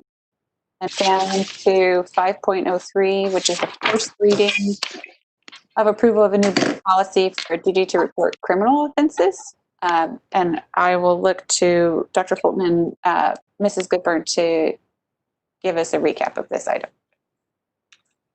I'm happy to defer to Mrs. Goodburn on this. Okay. This is asking for the approval of, actually, this is a first reading. So the approval, if you guys so choose, will be next month. Just the first reading. So if you have any questions about this, this is GAPB. It's a brand new policy. It's actually was not KSB in their recommended approval or policies, but it's something that the administrators and our legal counsel in Shawnee Mission have put forth. And so this is only the first reading. And you can see the document actually on your screen right now that I'm seeing too. Kind of gives some explanations for the policy. Can you guys see that? Mm-hmm. Okay.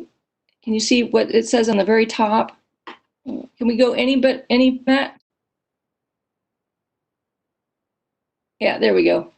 Policy is being introduced to codify that all district employees are obligated to report to Human Resources if they are arrested, charged with, or convicted of a misdemeanor or felony, so that the district can assess the severity of the criminal offense in relation to the employer's job duties and take appropriate responsive action. So if it's, as I said, it's policy. If you have any questions about it, or you can ask those now if you want to, or actually have Dr. Fulton address those in between now and the next meeting. That would be the best thing to do. And then he can get together, we can get together if we need to, if you have any questions or suggestions of different language or whatever. Great. Thank you. Okay. Okay, so just a first read. We'll revisit that next month. And then the next one is also a first reading, 5.4, approval of revised board policy, CGI administrator evaluation. And so this is had last updated in April of 2015. And so it's been updated to basically, as you can see in comment 2A, this policy is being updated to ensure compliance with KSA 72-2409 and to reflect district procedures for administrator evaluation.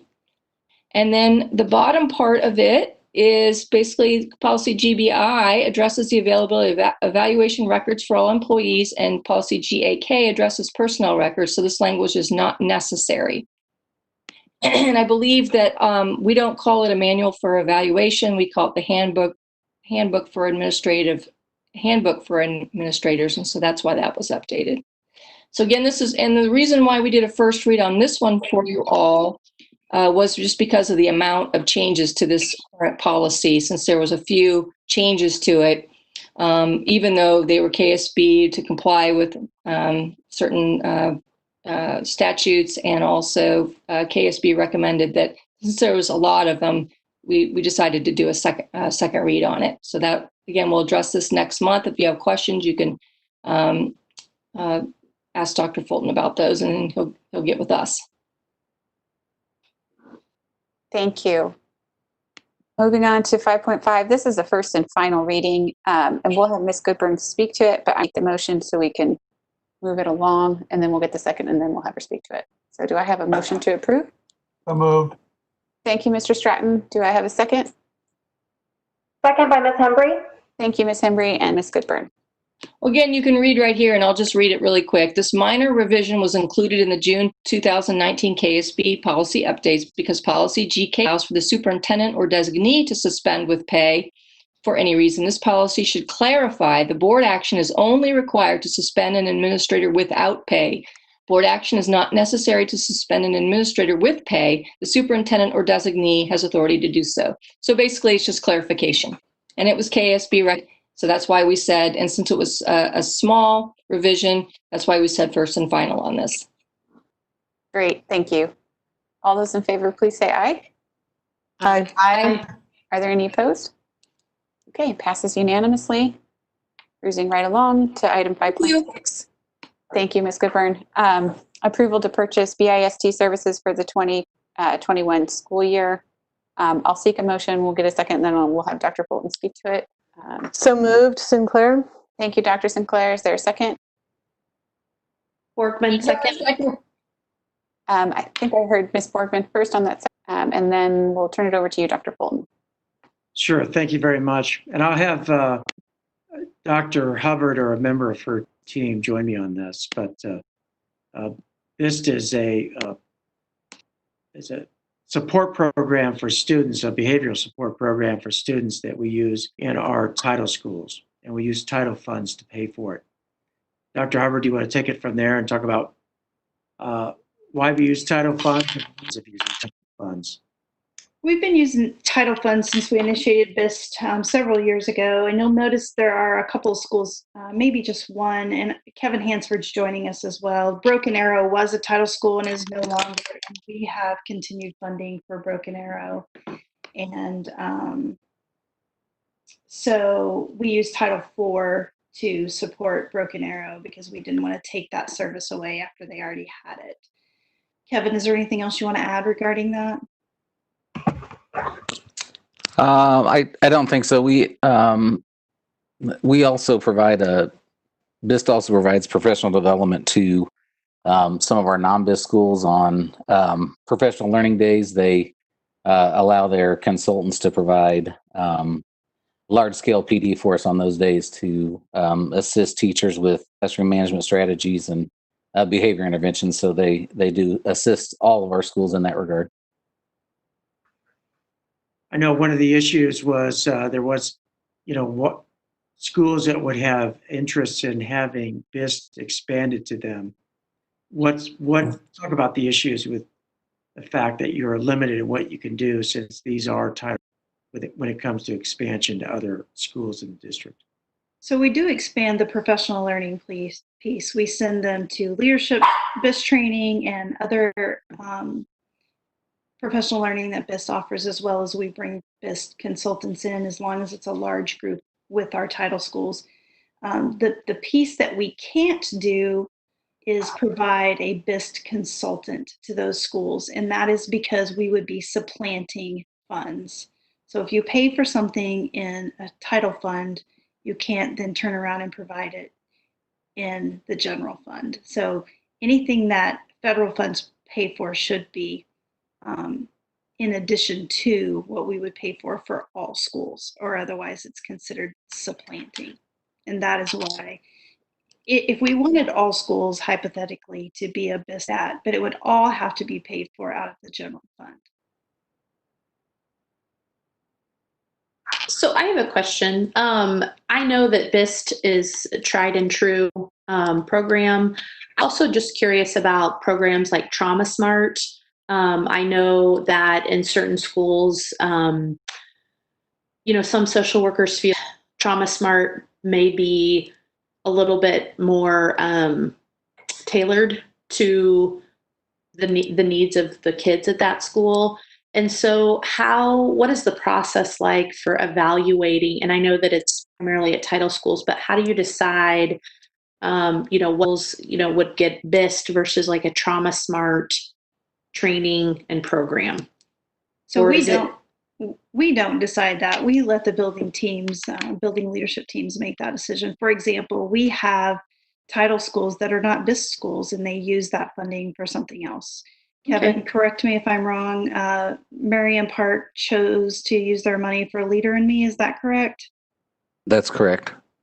And then, other schools, we have a lot of Trauma Smart schools throughout the district. We have PBIS schools. I mean, we have schools that wouldn't want to be BIST schools because Trauma Smart is working for them. Or, I know Highlands is a big PBIS school and that's working for them. And so building leadership teams make those decisions. Okay, that's good information. Thank you. Are there any further questions on this item? I'm just going to let folks speak up if they've got them, so we can move along if we need to, because it's late. I think it's probably better handled at a later date, but I think it'd be great to hear, you mentioned PBIS and Trauma Smart and BIST, and it sounds like there's a lot of variety between schools, but I would just be curious to know if each school is doing something and if we have any information about kind of what's working best in what kinds of settings and what the difference is between those different models. I won't belabor this agenda with those questions, but at some point I'd love to have some more dedicated time as a board to talk about how to create more trauma-informed environments for our students. Yeah, that sounds like a great conversation that also needs more time. But thank you, Ms. Embry. So at this juncture, all those in favor, please say aye. Aye. Aye. Are there any opposed? Okay, hearing none, that passes unanimously. And moving on to the last item on the action agenda, 5.7, approval to purchase the replacement video cameras and equipment for the communications department. I'll take a motion in a second, and then we'll have Mr. Smith speak to that. So moved, Goodburn. Thank you, Ms. Goodburn. Is there a second? I'll second Sinclair. Thank you, Dr. Sinclair. Turning it over to you, David, to give us some information on this one. Sure. Good evening, board.